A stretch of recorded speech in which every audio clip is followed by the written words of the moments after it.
ಎಲ್ಲರಿಗೂ ನಮಸ್ಕಾರ. ಲಕ್ಷ್ಮೀ ಸ್ಪರ್ಧಾ ಸಿರಿಸಿಗಳಿಗೆ ತಮ್ಮೆಲ್ಲರಿಗೂ ಮತ್ತೊಮ್ಮೆ ಸ್ವಾಗತ. ಇಲ್ಲಿ ಕೆಸೆಟ್ಗೆ ಸಂಬಂಧಪಟ್ಟಂತೆ ಆಗಿರುವಂತದ್ದು, UGC ಆಗಿರುವಂತದ್ದು, ಆಲ್ ಕಾಂಪಿಟೇಟಿವ್ಸ್ಗೆ ಸಂಬಂಧಪಟ್ಟಂತೆ ಈಗಾಗಲೇ ಅಂದ್ರೆ ಇವೆಲ್ಲ ತಮ್ಗೆಲ್ಲರಿಗೆ ಕಾಂಪಿಟೇಷನ್ ಮಾಡುವಂತ ಸ್ಪರ್ಧೆಗಳಿಗೆ ಅವಶ್ಯಕತೆ ಇರುವಂತದ್ದು ನಾವು ನೋಡಲಾಗ್ತದೆ. ನಮ್ಮ ಲಕ್ಷ್ಮೀ ಸ್ಪರ್ಧಾ ಅಕಾಡೆಮಿಯಿಂದ ಏನಂದ್ರೆ ಮಾನವ ಸಂಬಂಧಗಳ ಸಿದ್ಧಾಂತ ಅಥವಾ ಮಾನವ ಸಿದ್ಧಾಂತದ ಪ್ರತಿಪಾದಕರು ಯಾರಿದ್ದಾರೆ ಮತ್ತು ಪ್ರಜಾಪ್ರತಿನಿಧಿ ಕಾಯ್ದೆ ಬಗ್ಗೆ ನೋಡುವಂತದ್ದು, ಆಮೇಲೆ ಇಂಡಿಯಾ ಮತ್ತು ಅಮೆರಿಕ ಕಾನ್ಸ್ಟಿಟ್ಯೂಷನ್ ಕಂಪೇರಿಟಿವ್ ಬಗ್ಗೆ ನೋಡುವಂತದ್ದು, ಆಮೇಲೆ ನೆಕ್ಸ್ಟ್ ಏನಪ್ಪಾ ಅಂದ್ರೆ ನ್ಯೂಕ್ಲಿಯರ್ ಆರ್ಮ್ಸ್ ಬಗ್ಗೆ ಏನಪ್ಪಾ ಅಂದ್ರೆ ಇಂದಿನ ತರಗತಿಯಲ್ಲಿ ಏನಪ್ಪಾ ಅಂದ್ರೆ ನಾವು ನೋಡುವಂತದ್ದು. ನೋಡ್ರಿ ನೆಕ್ಸ್ಟ್ ಏನಪ್ಪಾ ಅಂದ್ರೆ ಇಲ್ಲಿ ನಾವು ಕೆಸೆಟ್ ಸಂಬಂಧಪಟ್ಟಂತೆ ವರ್ಲ್ಡ್ ಕ್ವಶನ್ ನಾವು ಇಲ್ಲಿ ನೋಡಿರುವಂತದ್ದು. ನೋಡ್ರಿ ಇಲ್ಲಿ ಏನಪ್ಪಾ ಅಂದ್ರೆ ಮೊದಲನೇ ಒಂದು ಪ್ರಶ್ನೆ ಅಂದ್ರೆ ಮಾನವನ ಸುರಕ್ಷತೆ ಮತ್ತು ಸಾಮಾಜಿಕ ಗೌರವ ಮತ್ತು ಸ್ವಯಂ ವಾಸ್ತವೀಕರಣಕ್ಕೆ ಸಂಬಂಧಪಟ್ಟಂತೆ ಇಲ್ಲಿ 4 ಅಬ್ಜೆಕ್ಟ್ ಅಲ್ಲಿ ಇದರಲ್ಲಿ ಯಾವುದು ಸರಿದೆ ಅನ್ನುವಂಥದ್ದಲ್ಲಿ ನೋಡಿದ್ದಾರೆ. ಇಲ್ಲಿ ಏನಪ್ಪಾ ಅಂದ್ರೆ ಒಂದೇದು ಡಿಸಿಷನ್ ಮೇಕಿಂಗ್ ಥಿಯರಿನ, ಮತ್ತು ನೆಕ್ಸ್ಟ್ ಏನಪ್ಪಾ ಅಂದ್ರೆ ಇದು ಬರ್ತದೆ ಯಾವ್ದಂದ್ರೆ ಪ್ರೇರಣೆ ಸಿದ್ಧಾಂತ ಅಂದ್ರೆ ಮೋಟಿವೇಶನ್ ಥಿಯರಿನ ಅನ್ನುವಂತ ರೀತಿಯಲ್ಲಿ. ಮೂರನೇದು ಮಾನವ ಸಂಬಂಧಗಳ ಸಿದ್ಧಾಂತ, ಆಮೇಲೆ ವರ್ತನೆ ಸಿದ್ಧಾಂತ ಬಿಹೇವಿಯರ್ ಥಿಯರಿ ಸಂಬಂಧಪಟ್ಟಂತೆ. ಇಲ್ಲಿ ನಾವು ನೋಡಿದ ತಕ್ಷಣ ಏನಪ್ಪಾ ಅಂದ್ರೆ ಈ ಪ್ರತಿ ಮೇಲೆ ಕ್ವಶನ್ ಇದೆ, ಇದರಲ್ಲಿರುವಂತ ವಿಚಾರಗಳೇನಪ್ಪಾ ಅಂದ್ರೆ ನೀವು ಈಗಾಗಲೇ ಸ್ಟಡಿ ಮಾಡಿದ್ರೆ ನಿಮ್ಗೆ ಏನಪ್ಪಾ ಅಂದ್ರೆ ಇಲ್ಲಿ ಆನ್ಸರ್ ಬರುವಂತದ್ದು ನಾವು ನೋಡ್ಲಾಗ್ತದೆ. ಇಲ್ಲಿ ನೋಡ್ರಿ ಇದಕ್ಕೆ ಆನ್ಸರ್ ಯಾವ್ದು ಬರ್ತಂತಂದ್ರೆ ಪ್ರೇರಣೆಯ ಸಿದ್ಧಾಂತ ಬರುವಂತದ್ದು ನಾವು ನೋಡಲಾಗ್ತದೆ. ನಿರ್ಧಾರ ತೆಗೆದುಕೊಳ್ಳುವ ಸಿದ್ಧಾಂತಕ್ಕೆ ಸಂಬಂಧಪಟ್ಟದಂತೆ ಅಂದ್ರೆ ಇಲ್ಲಿ ನೋಡೋಣ. ನಿರ್ಧಾರ ತೆಗೆದುಕೊಳ್ಳುವಂತ ಡಿಸಿಷನ್ ಮೇಕಿಂಗ್ ಥಿಯರಿಗೆ ಸಂಬಂಧಪಟ್ಟದಂತೆ ಪ್ರಮುಖವಾದಂತ ವ್ಯಕ್ತಿ ಯಾರಂದ್ರೆ ಅಲ್ಬರ್ಟ್ ಸೈಮನ್ ಅವರು ಬರ್ತಾರೆ, ನೋಡೋಣ. ಇಲ್ಲಿ ನೋಡ್ರಿ ಅಂದ್ರೆ ನಿರ್ಧಾರವನ್ನು ತೆಗೆದುಕೊಳ್ಳುವಂತ ವ್ಯಕ್ತಿ ಡಿಸಿಷನ್ ಮೇಕಿಂಗ್ ಅಂತಂದ್ರೆ ಅಲ್ಬರ್ಟ್ ಸೈಮನ್ ಬರ್ತಾರೆ. ಇಲ್ಲಿ ಅಲ್ಬರ್ಟ್ ಸೈಮನ್ ಅವರು ಪ್ರಮುಖವಾಗಿ ಏನಂತಂದ್ರೆ ಒಂದು ಕೃತಿಯನ್ನು ಬರೀತಾರೆ. ಇದೇನಂತಂದ್ರೆ ಅಡ್ಮಿನಿಸ್ಟ್ರೇಷನ್ ಬಿಹೇವಿಯರ್ ಅಂತಂದ್ರೆ ಅವರು ಕೃತಿ ಬರೆಯುವಂತದನ್ನ ನಾವು ಇಲ್ಲಿ ಕಾಣಲಾಗ್ತದೆ. ಇಲ್ಲಿ ಈ ಕೃತಿ ಇದೆಲ್ಲ ಅಡ್ಮಿನಿಸ್ಟ್ರೇಷನ್ ಬಿಹೇವಿಯರ್, ಈ ಕೃತಿ ಯಾವುದರ ವಿರುದ್ಧವಾಗಿ ಬಂತು, ಯಾವ ಸಿದ್ಧಾಂತದ ವಿರುದ್ಧವಾಗಿ ಬಂತು ಅಂತಂದ್ರೆ ಕ್ಲಾಸಿಕಲ್ ಥಿಯರಿ ವಿರುದ್ಧವಾಗಿ ಏನಪ್ಪಾ ಅಂದ್ರೆ ಈ ಯಾವ್ದಪ್ಪ ಅಂದ್ರೆ ಅಡ್ಮಿನಿಸ್ಟ್ರೇಷನ್ ಬಿಹೇವಿಯರ್ ಬಂದಿರುವಂತದ್ದು ನಾವು ಕಾಣಲಾಗ್ತದೆ. ಇದರ ಒಂದು ಕಲ್ಪನೆಯಿಂದ ಅಡ್ಮಿನಿಸ್ಟ್ರೇಷನ್ ಬಿಹೇವಿಯರ್ ಕಲ್ಪನೆಯಿಂದ ಎರಡು ಹುಟ್ಕೊಳ್ತವೆ. ಇವರ ಒಂದು ಕಲ್ಪನೆಯಿಂದ ಅಂದ್ರೆ ಯಾವ ಹುಟ್ಕೊಳ್ತಂದ್ರೆ ಒಂದು ಪಬ್ಲಿಕ್ ಅಡ್ಮಿನಿಸ್ಟ್ರೇಷನ್, ಇನ್ನೊಂದಂದ್ರೆ ಬಿಹೇವಿಯರ್ ಸ್ಕೂಲ್ ಅಂದ್ರೆ ವರ್ತನೆಯ ಒಂದು ಶಾಲೆ ಹುಟ್ಕೊಳ್ಳುವಂತದನ್ನ ನಾವು ಕಾಣಲಾಗ್ತದೆ. ಈ ಅಡ್ಮಿನಿಸ್ಟ್ರೇಷನ್ ಬಿಹೇವಿಯರ್ ಒಂದು ಆಡಳಿತದಲ್ಲಿ ಏನಪ್ಪಾ ಅಂದ್ರೆ ಆಫೀಸ್ ನಲ್ಲಿ ನಾವೇನಪ್ಪಾ ಅಂದ್ರೆ ಅಲ್ಲಿರುವಂತ ರೂಲ್ಸ್ ಅಂಡ್ ರೆಗ್ಯುಲೇಷನ್ ಅನುಗುಣವಾಗಿ ಏನಪ್ಪಾ ಅಂದ್ರೆ ಅಲ್ಲಿ ಸಿಬ್ಬಂದಿಗಳೇನಪ್ಪಾ ಅಂದ್ರೆ ಅಲ್ಲಿ ಕೆಲಸ ಕಾರ್ಯಗಳು ಮಾಡ್ಬೇಕಾ ಅಥವಾ ಡ್ಯೂಟಿ ಮಾಡ್ಬೇಕಾ ಅನ್ನುವಂತ ರೀತಿಯಲ್ಲಿ ಇರ್ತದೆ. ಬಟ್ ಏನಪ್ಪಾ ಅಂದ್ರೆ ಇದು ರೂಲ್ಸ್ ರೆಗ್ಯುಲೇಷನ್ ಜೊತೆಯಲ್ಲಿ ಕಚೇರಿಯಲ್ಲಿ ಡ್ಯೂಟಿ ಮಾಡುವಂತ ನೌಕರರು ಇರ್ತಾರೆ. ಯಾರು? ಸಿವಿಲ್ ಸರ್ವೆಂಟ್, ನಾಗರಿಕ ಸೇವಾ ವರ್ಗ. ಆ ಸೇವಾ ವರ್ಗ ಬಂದ್ರೆ ಅಲ್ಲಿ ನಾವು ಏನಪ್ಪ ಅಂದ್ರೆ ಏನು ಪರಿಗಣನೆ ಮಾಡ್ಬೇಕಂತೇಳಿ ಯಾರ ಹೇಳ್ತಾರ? ಅಲ್ಬರ್ಟ್ ಸೈಮನ್ ಅವರು ಹೇಳ್ತಾರೆ.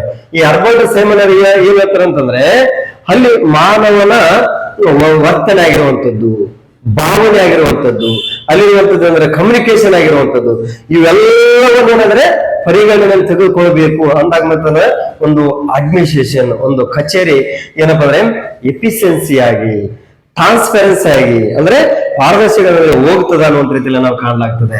ಇಲ್ಲಿ ನೋಡ್ರಿ ಯಾರಪ್ಪ ಅಂದ್ರೆ ಅಲ್ಬರ್ಟ್ ಸೈಮನ್ ಇರ್ತಾರಲ್ಲ, ಯಾವ್ದಪ್ಪ ಅಂದ್ರೆ ನಿರ್ಧಾರ ತೆಗೆದುಕೊಳ್ಳುವಂತ ಸಿದ್ಧಾಂತದಲ್ಲಿ ಪ್ರಮುಖವಾಗಿ ನಾವೇನಪ್ಪ ಅಂದ್ರೆ ಇದನ್ನ ಹೇಳ್ತೀವಿ. ಯಾವ್ದಪ್ಪ ಅಂದ್ರೆ ಆಡಳಿತದ ಹೃದಯ ಅಂತೇಳಿ, ಆಡಳಿತದ ಹೃದಯ ಅಂತ ಹೇಳ್ತೀವಿ. ಯಾವ್ದಂತಂದ್ರೆ ನಿರ್ಧಾರ ತೆಗೆದುಕೊಳ್ಳುವಂತದ್ದನ್ನ ನಾವು ಡಿಸಿಷನ್ ಮೇಕಿಂಗ್ ಅನ್ನು ಆಡಳಿತ ಹೃದಯ ಅನ್ನುವಂತ ರೀತಿಯಲ್ಲಿ ನಾವು ಕಾಣಲಾಗ್ತದೆ. ಇಲ್ಲಿ ನಾವೇನಪ್ಪ ಅಂದ್ರೆ ಇರುವಂತ ಒಂದು ಮುಖ್ಯವಾದಂತ ಪರಿಕಲ್ಪನೆ ಯಾವುದು? ಬೌಂಡೆಡ್ ರ್ಯಾಷನಲಿಟಿ ಅಂದ್ರೆ ಒಂದು ವೈಚಾರಿಕ ಮಿತಿ. ಅಂದ್ರೆ ಇಲ್ಲಿ ವೈಚಾರಿಕವಾದಂತ ಮಿತಿ ಅಂದ್ರೆ ರ್ಯಾಷನಲಿಸಂ ಏನಂತಂದ್ರೆ ಇಲ್ಲಿ ನಾವು ಕಾಣಲಾಗ್ತದೆ. ಅಂದ್ರೆ ಮಿತಿ ಯಾವ್ದಪ್ಪ ಅಂದ್ರೆ ಇಲ್ಲಿ ನಾವು ಇದರಲ್ಲಿ ಅಡ್ಮಿನಿಸ್ಟ್ರೇಷನ್ ನಲ್ಲಿ ಅಂತಂದ್ರೆ ಕಾಮನ್ ಆಗಿ ನಾವು ನೋಡೋಣ. ಯಾಕಂದ್ರೆ ಎಲ್ಲರೂ ಕ್ರಿಕೆಟ್ ಪ್ಲೇಯರೇ ನೀವೆಲ್ಲ.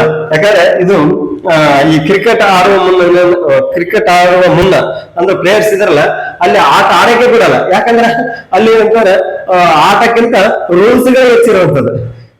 ಇಲ್ಲಿ ವೈಡ್ ಆಯ್ತು, LBW ಆಯ್ತು, ಈ ರೀತಿ ಅಂದ್ರೆ ಇತ್ಯಾದಿ ಎಲ್ಲ ಇರ್ತಾವಲ್ಲ. ಈ ರೀತಿ ಬಂದ್ರೆ ಇಲ್ಲಿರುವಂತ ಒಂದು ವೈಚಾರಿಕ ವಿವೇಚನಶೀಲತೆ ಅಧಿಕಾರಿಗಳೇನಪ್ಪ ಅಂದ್ರೆ ಮಾಹಿತಿ ಇರೋಂಥದ್ದೇ ಕಡಿಮೆ ಇರ್ತದೆ.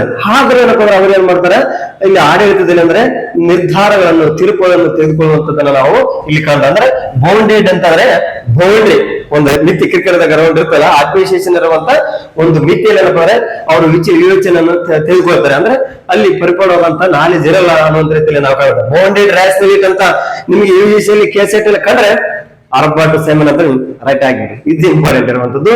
ಇಲ್ಲಿ ನೋಡ್ರಿ ಇವರ ಒಂದು ವಿಚಾರಗಳನ್ನು ನೋಡಿದಾಗ ಇವರು ಯಾವ ರೀತಿಯಾಗಿ ವಿಚಾರ ಅಂದ್ರೆ ಆಡಳಿತದಲ್ಲಿ ನಿರ್ಧಾರವನ್ನು ತೆಗೆದುಕೋಬೇಕಾಗಿದ್ರೆ ಇಲ್ಲಿ ಪ್ರಮುಖವಾಗಿ ಏನ್ ಬೇಕು, ಕಮ್ಯುನಿಕೇಶನ್ ಅಂಡ್ ಇನ್ಫಾರ್ಮೇಶನ್ ಇವೆರಡೂ ಇದ್ದಾಗ ಮಾತ್ರ ಏನಪ್ಪ ಅಂದ್ರೆ ನಾವು ನಿರ್ಧಾರವನ್ನು ಡಿಸಿಷನ್ ಅನ್ನು ಮೇಕಿಂಗ್ ಅನ್ನು ತೆಗೆದುಕೊಳ್ಳಬಹುದು ಅನ್ನೋ ರೀತಿಯಲ್ಲಿ ಯಾರು ಹೇಳ್ತಾರ, ಯಾರು ಆಲ್ಬರ್ಟ್ ಸೈಮನ್ ಹೇಳಿರುವಂತದನ್ನ ನಾವು ಇಲ್ಲಿ ಕಾಣಲಾಗ್ತದೆ. ಇದು ನಿರ್ಧಾರಕ್ಕೆ ಸಂಬಂಧಪಟ್ಟಂತೆ ಇಲ್ಲಿ ಗೊತ್ತಾಯ್ತಾ. ಅಂದ್ರೆ ಇಲ್ಲಿ ಪ್ರಮುಖವಾಗಿ ನೆಕ್ಸ್ಟ್ ನೋಡೋಣ.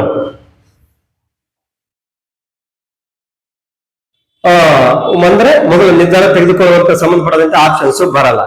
ಎರಡನೇದು ಏನಪ್ಪ ಅಂದ್ರೆ ಯಾವ್ದು ಬರ್ತದ, ಪ್ರೇರಣೆ ಸಿದ್ಧಾಂತ, ಮೋಟಿವೇಶನ್ ಥಿಯರಿ. ಮೋಟಿವೇಶನ್ ಥಿಯರಿಗೆ ಸಂಬಂಧಪಟ್ಟದಂತಂದ್ರೆ ಇಲ್ಲಿ ನೋಡೋಣ.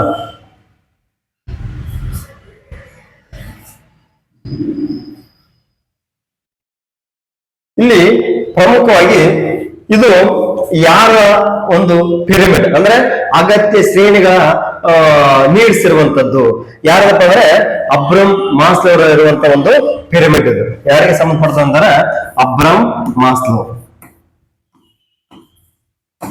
ಅಬ್ರಮ್ ಮಾಸ್ಲೋ. ಈ ಅಬ್ರಮ್ ಮಾಸ್ಲೋ ಇದರಲ್ಲ ಅಗತ್ಯ ಶ್ರೇಣಿ ಅಂದ್ರೆ ಇವ್ರೇನಪ್ಪ ಅಂದ್ರೆ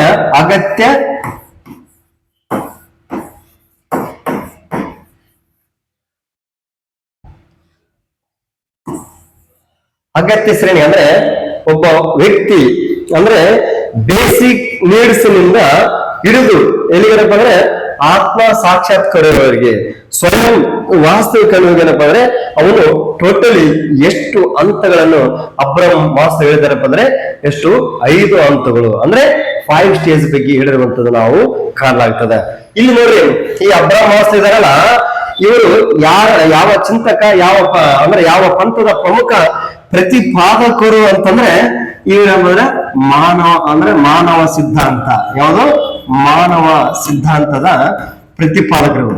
ಯಾರು ಮಾನವ ಸಿದ್ಧಾಂತದ ಪ್ರತಿಪಾದಕರು. ಅಲ್ಲಿ ಇವ್ರು ಏನ್ ಮಾಡ್ತಾರೆ, ಮಾನವನ ಇರುವಂತ ಒಂದು ಪ್ರೇರಣೆ ಯಾವ ರೀತಿ ಇದೆ ಅನ್ನೋದ್ರ ಬಗ್ಗೆ ಏನಪ್ಪಾ ಅಂದ್ರೆ ಇವರು ತಮ್ಮದಾದಂತ ಒಂದು ಕೃತಿಯಲ್ಲಿ ಬರ್ತಾರೆ. ಇಲ್ಲಿ ಅವರ ಕೃತಿ ನೋಡ್ತೀವಿ.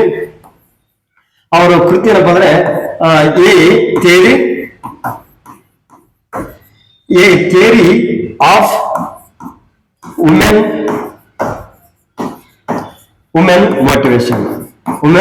ಮೋಟಿವೇಶನ್ ಅಂದ್ರೆ ಇಲ್ಲಿ ಕೃತಿಯನ್ನು ನಾವು ಕಾಣಲಾಗ್ತೇವೆ. ಇದು ಎಷ್ಟರಾಗ ಇದು ಆಯ್ತಂತಂದ್ರೆ 1943 ಇದು ಕೃತಿಯನ್ನು ಬರೀತಾರೆ. ಈ ಕೃತಿಯ ಅನುಗುಣವಾಗಿ ಮಾನವನಿಗೆ ಒಂದು ಇರುವಂತ ಹೈರಾರ್ಕಿ ಅಂದ್ರೆ ಶ್ರೇಣಿ ಯಾವ ರೀತಿಯಾಗಿ ಇದೆ ಅನ್ನೋದ್ರ ಬಗ್ಗೆ ನಾವು ಇಲ್ಲಿ ನೋಡಲಾಗ್ತದೆ. ನೋಡ್ರಿ ಇದರಲ್ಲಿರುವಂತ ಇವರ ಒಂದು ಶ್ರೇಣಿ ಏನಪ್ಪ ಅಂದ್ರೆ ನಾವು ಹೈರಾರ್ಕಿಯನ್ನು ಏನಪ್ಪ ಅಂದ್ರೆ ಅಗತ್ಯವಾದಂತ ಶ್ರೇಣಿಯನ್ನು ನಾವು ಯಾವ ರೀತಿ ಏನಪ್ಪ ಅಂದ್ರೆ ಟಾಪ್ ನಿಂದ ಕೆಳಗೆ ನೋಡಬಾರದು. ಯಾವಾಗಲೇನಪ್ಪ ಅಂದ್ರೆ ಕೆಳಗಿಂದ ಬಾಟಮ್ ನಿಂದ ಮೇಲೆ ನೋಡ್ಬೇಕಾಗ್ತದ. ಇದು ಇಂಪಾರ್ಟೆಂಟ್. ಯಾಕಂದ್ರೆ ಎಕ್ಸಾಮ್ ನಲ್ಲಿ ಕಾಮನ್ ಆಗಿ ಗೊತ್ತಿರ್ಬೇಕಾಗ್ತದ. ಅಂದ್ರೆ ಅಬ್ರಮ್ ಮಾಸ್ಲೋ ಅವರ ಎರರ್ಕಿ ನೀಡ್ಸ್ ಇದೆಲ್ಲ ಅದು ಟಾಪ್ ಟು ಬಟಮ್ ಅಥವಾ ಬಟಮ್ ಟು ಟಾಪ್ ಅನ್ನುವಂತ ಕೇಳ್ತಾರೆ. ಯಾವಾಗಲೇನಪ್ಪ ಅಂದ್ರೆ ನಾವು ಕೆಳಗಿಂದ ಹೋಗ್ಬೇಕು. ಅಂದ್ರೆ ಬಟಮ್ ಟು ಟಾಪ್ ವರೆಗೆ ಹೋಗುವಂತದ್ದು ನಾವು ಅವಾಗಲೇ ಕಾಣಲಾಗ್ತದೆ. ಇಲ್ಲಿ ನೋಡ್ರಿ ನಮ್ಗೇನಪ್ಪ ಅಂದ್ರೆ ಒಂದನೇದು ಯಾವ್ದಂದ್ರೆ ಒಂದೇದು ಬರ್ತದ ಶಾರೀರಿಕ ಅಗತ್ಯಗಳು. ಶಾರೀರಿಕ ಅಗತ್ಯಗಳು ಅಂದ್ರೆ ಈ ಶಾರೀರಿಕ ಅಗತ್ಯಗಳಲ್ಲಿ ಅಂದ್ರೆ ಫಸ್ಟ್ಗೆ ನಮ್ಗೆ ಏನ್ ಬೇಕಪ್ಪ ಅಂದ್ರೆ ಬೇಸಿಕ್ ನೀಡ್ಸ್ ಗಳು ಬೇಕು. ಅಂದ್ರೆ ಫಿಸಿಯೋಲಜಿ ನೀಡ್ಸ್ ಅಂತಂದ್ರೆ ಇಲ್ಲಿ ದೈಹಿಕವಾದಂತ ನೀಡ್ಸ್ ಗಳು ಅಗತ್ಯಗಳು ಬೇಕಾಗುವಂತದ್ದು ಕಾಣಲಾಗ್ತದೆ. ನಮ್ಗೇನಪ್ಪ ಅಂದ್ರೆ ಕಾಮನ್ ಆಗಿ ನಾವು ಫಸ್ಟ್ ನಾವಂದ್ರೆ ಇಲ್ಲಿ ಈ ಭೂಮಿ ಮೇಲೆ ಬದುಕುಳಿಬೇಕಾಗಿದ್ರೆ ನಮ್ಗೇನಂದ್ರೆ ಫಸ್ಟ್ ಬೇಕಾಗಿರುವಂತದ್ದು ಇವಾಗ ನಾವು ಬೈಕಿಗೆ ಏನಪ್ಪಾ ಅಂದ್ರೆ ಡೀಸೆಲ್ ಪೆಟ್ರೋಲ್ ಯಾವ ರೀತಿ ಆಗ್ತಲ್ಲ ಅದೇ ರೀತಿ ನಮ್ಗೇನ್ ಬೇಕು ಫುಡ್ ಬೇಕಾಗುತ್ತದೆ. ಇದು ಫಿಸಿಯೋಲಜಿ ನೀಡ್ಸ್ ಅಲ್ಲಿ ಯಾವ್ದು ಫುಡ್ ಬರ್ತದೆ. ಆಮೇಲೆ ನೆಕ್ಸ್ಟ್ ಏನಪ್ಪಾ ಅಂದ್ರೆ ಫುಡ್ ಆದ್ಮೇಲೆ ನೀರು ಬರ್ತದೆ, ವಾಟರ್ ಬರ್ತದೆ. ಆಮೇಲೆ ನಮ್ಗೆ ಏನಪ್ಪಾ ಅಂದ್ರೆ ಬಟ್ಟೆಗಳು ಬೇಕಾಗುವಂಥದ್ದು. ಆಮೇಲೆ ನೆಕ್ಸ್ಟ್ ಯಾವ್ದು ಬರ್ತಂತಂದ್ರೆ ಸೆಕ್ಸ್ ದೈಹಿಕ ಅಗತ್ಯಗಳಲ್ಲಿ ಬರುವಂತದ್ದು. ನೆಕ್ಸ್ಟ್ ಅಂದ್ರೆ ಬ್ರೀತಿಂಗ್ ಅಂತಂದ್ರೆ ಉಸಿರಾಟ. ಮತ್ತೆ ಇದೇ ರೀತಿಯಲ್ಲಿ ಅಂದ್ರೆ ಇವು ನಮ್ಗೆ ಏನಂದ್ರೆ ಅವಶ್ಯಕವಾಗಿ ಬೇಕಾಗುವಂತದ್ದು ನಾವು ಫಿಸಿಯೋಲಜಿ ನೀಡ್ಸ್ ಅಲ್ಲಿ ಕಾಣ್ತೀವಿ.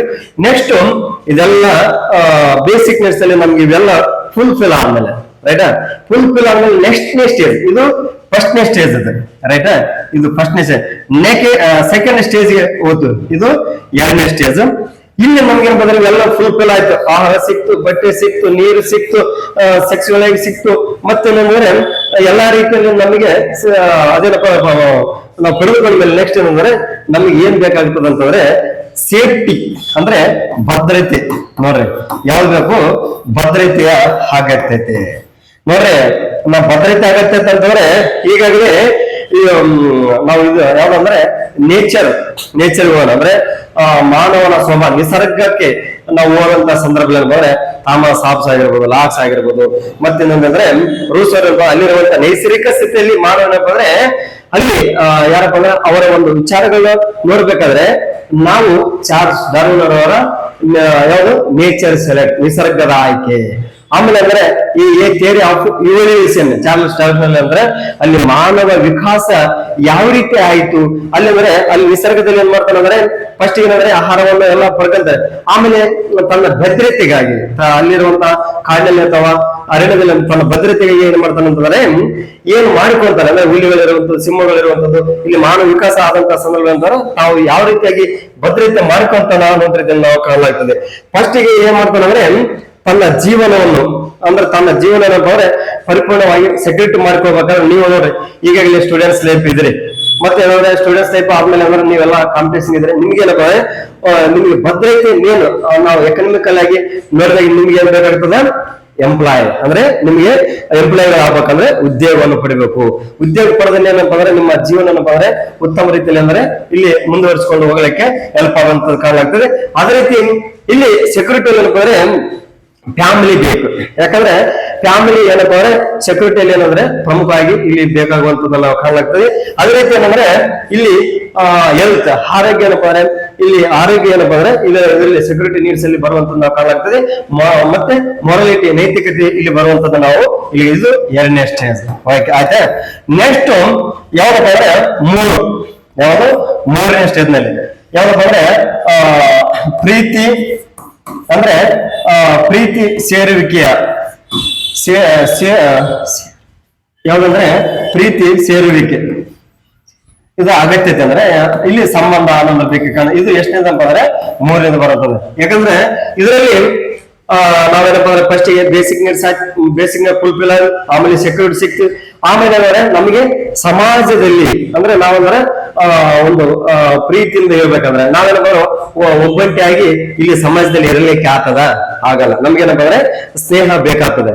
ನಾವು ಒಂದು ವಾಕ್ಯನ ನಮ್ಮೇನಪ್ಪ ಅಂದ್ರೆ ಅರಿಸ್ಟಾಟಲ್ ಹೇಳ್ತಾನೆ ಮಾನವ ಸಂಘ ಜೀವಿ ಹೌದು.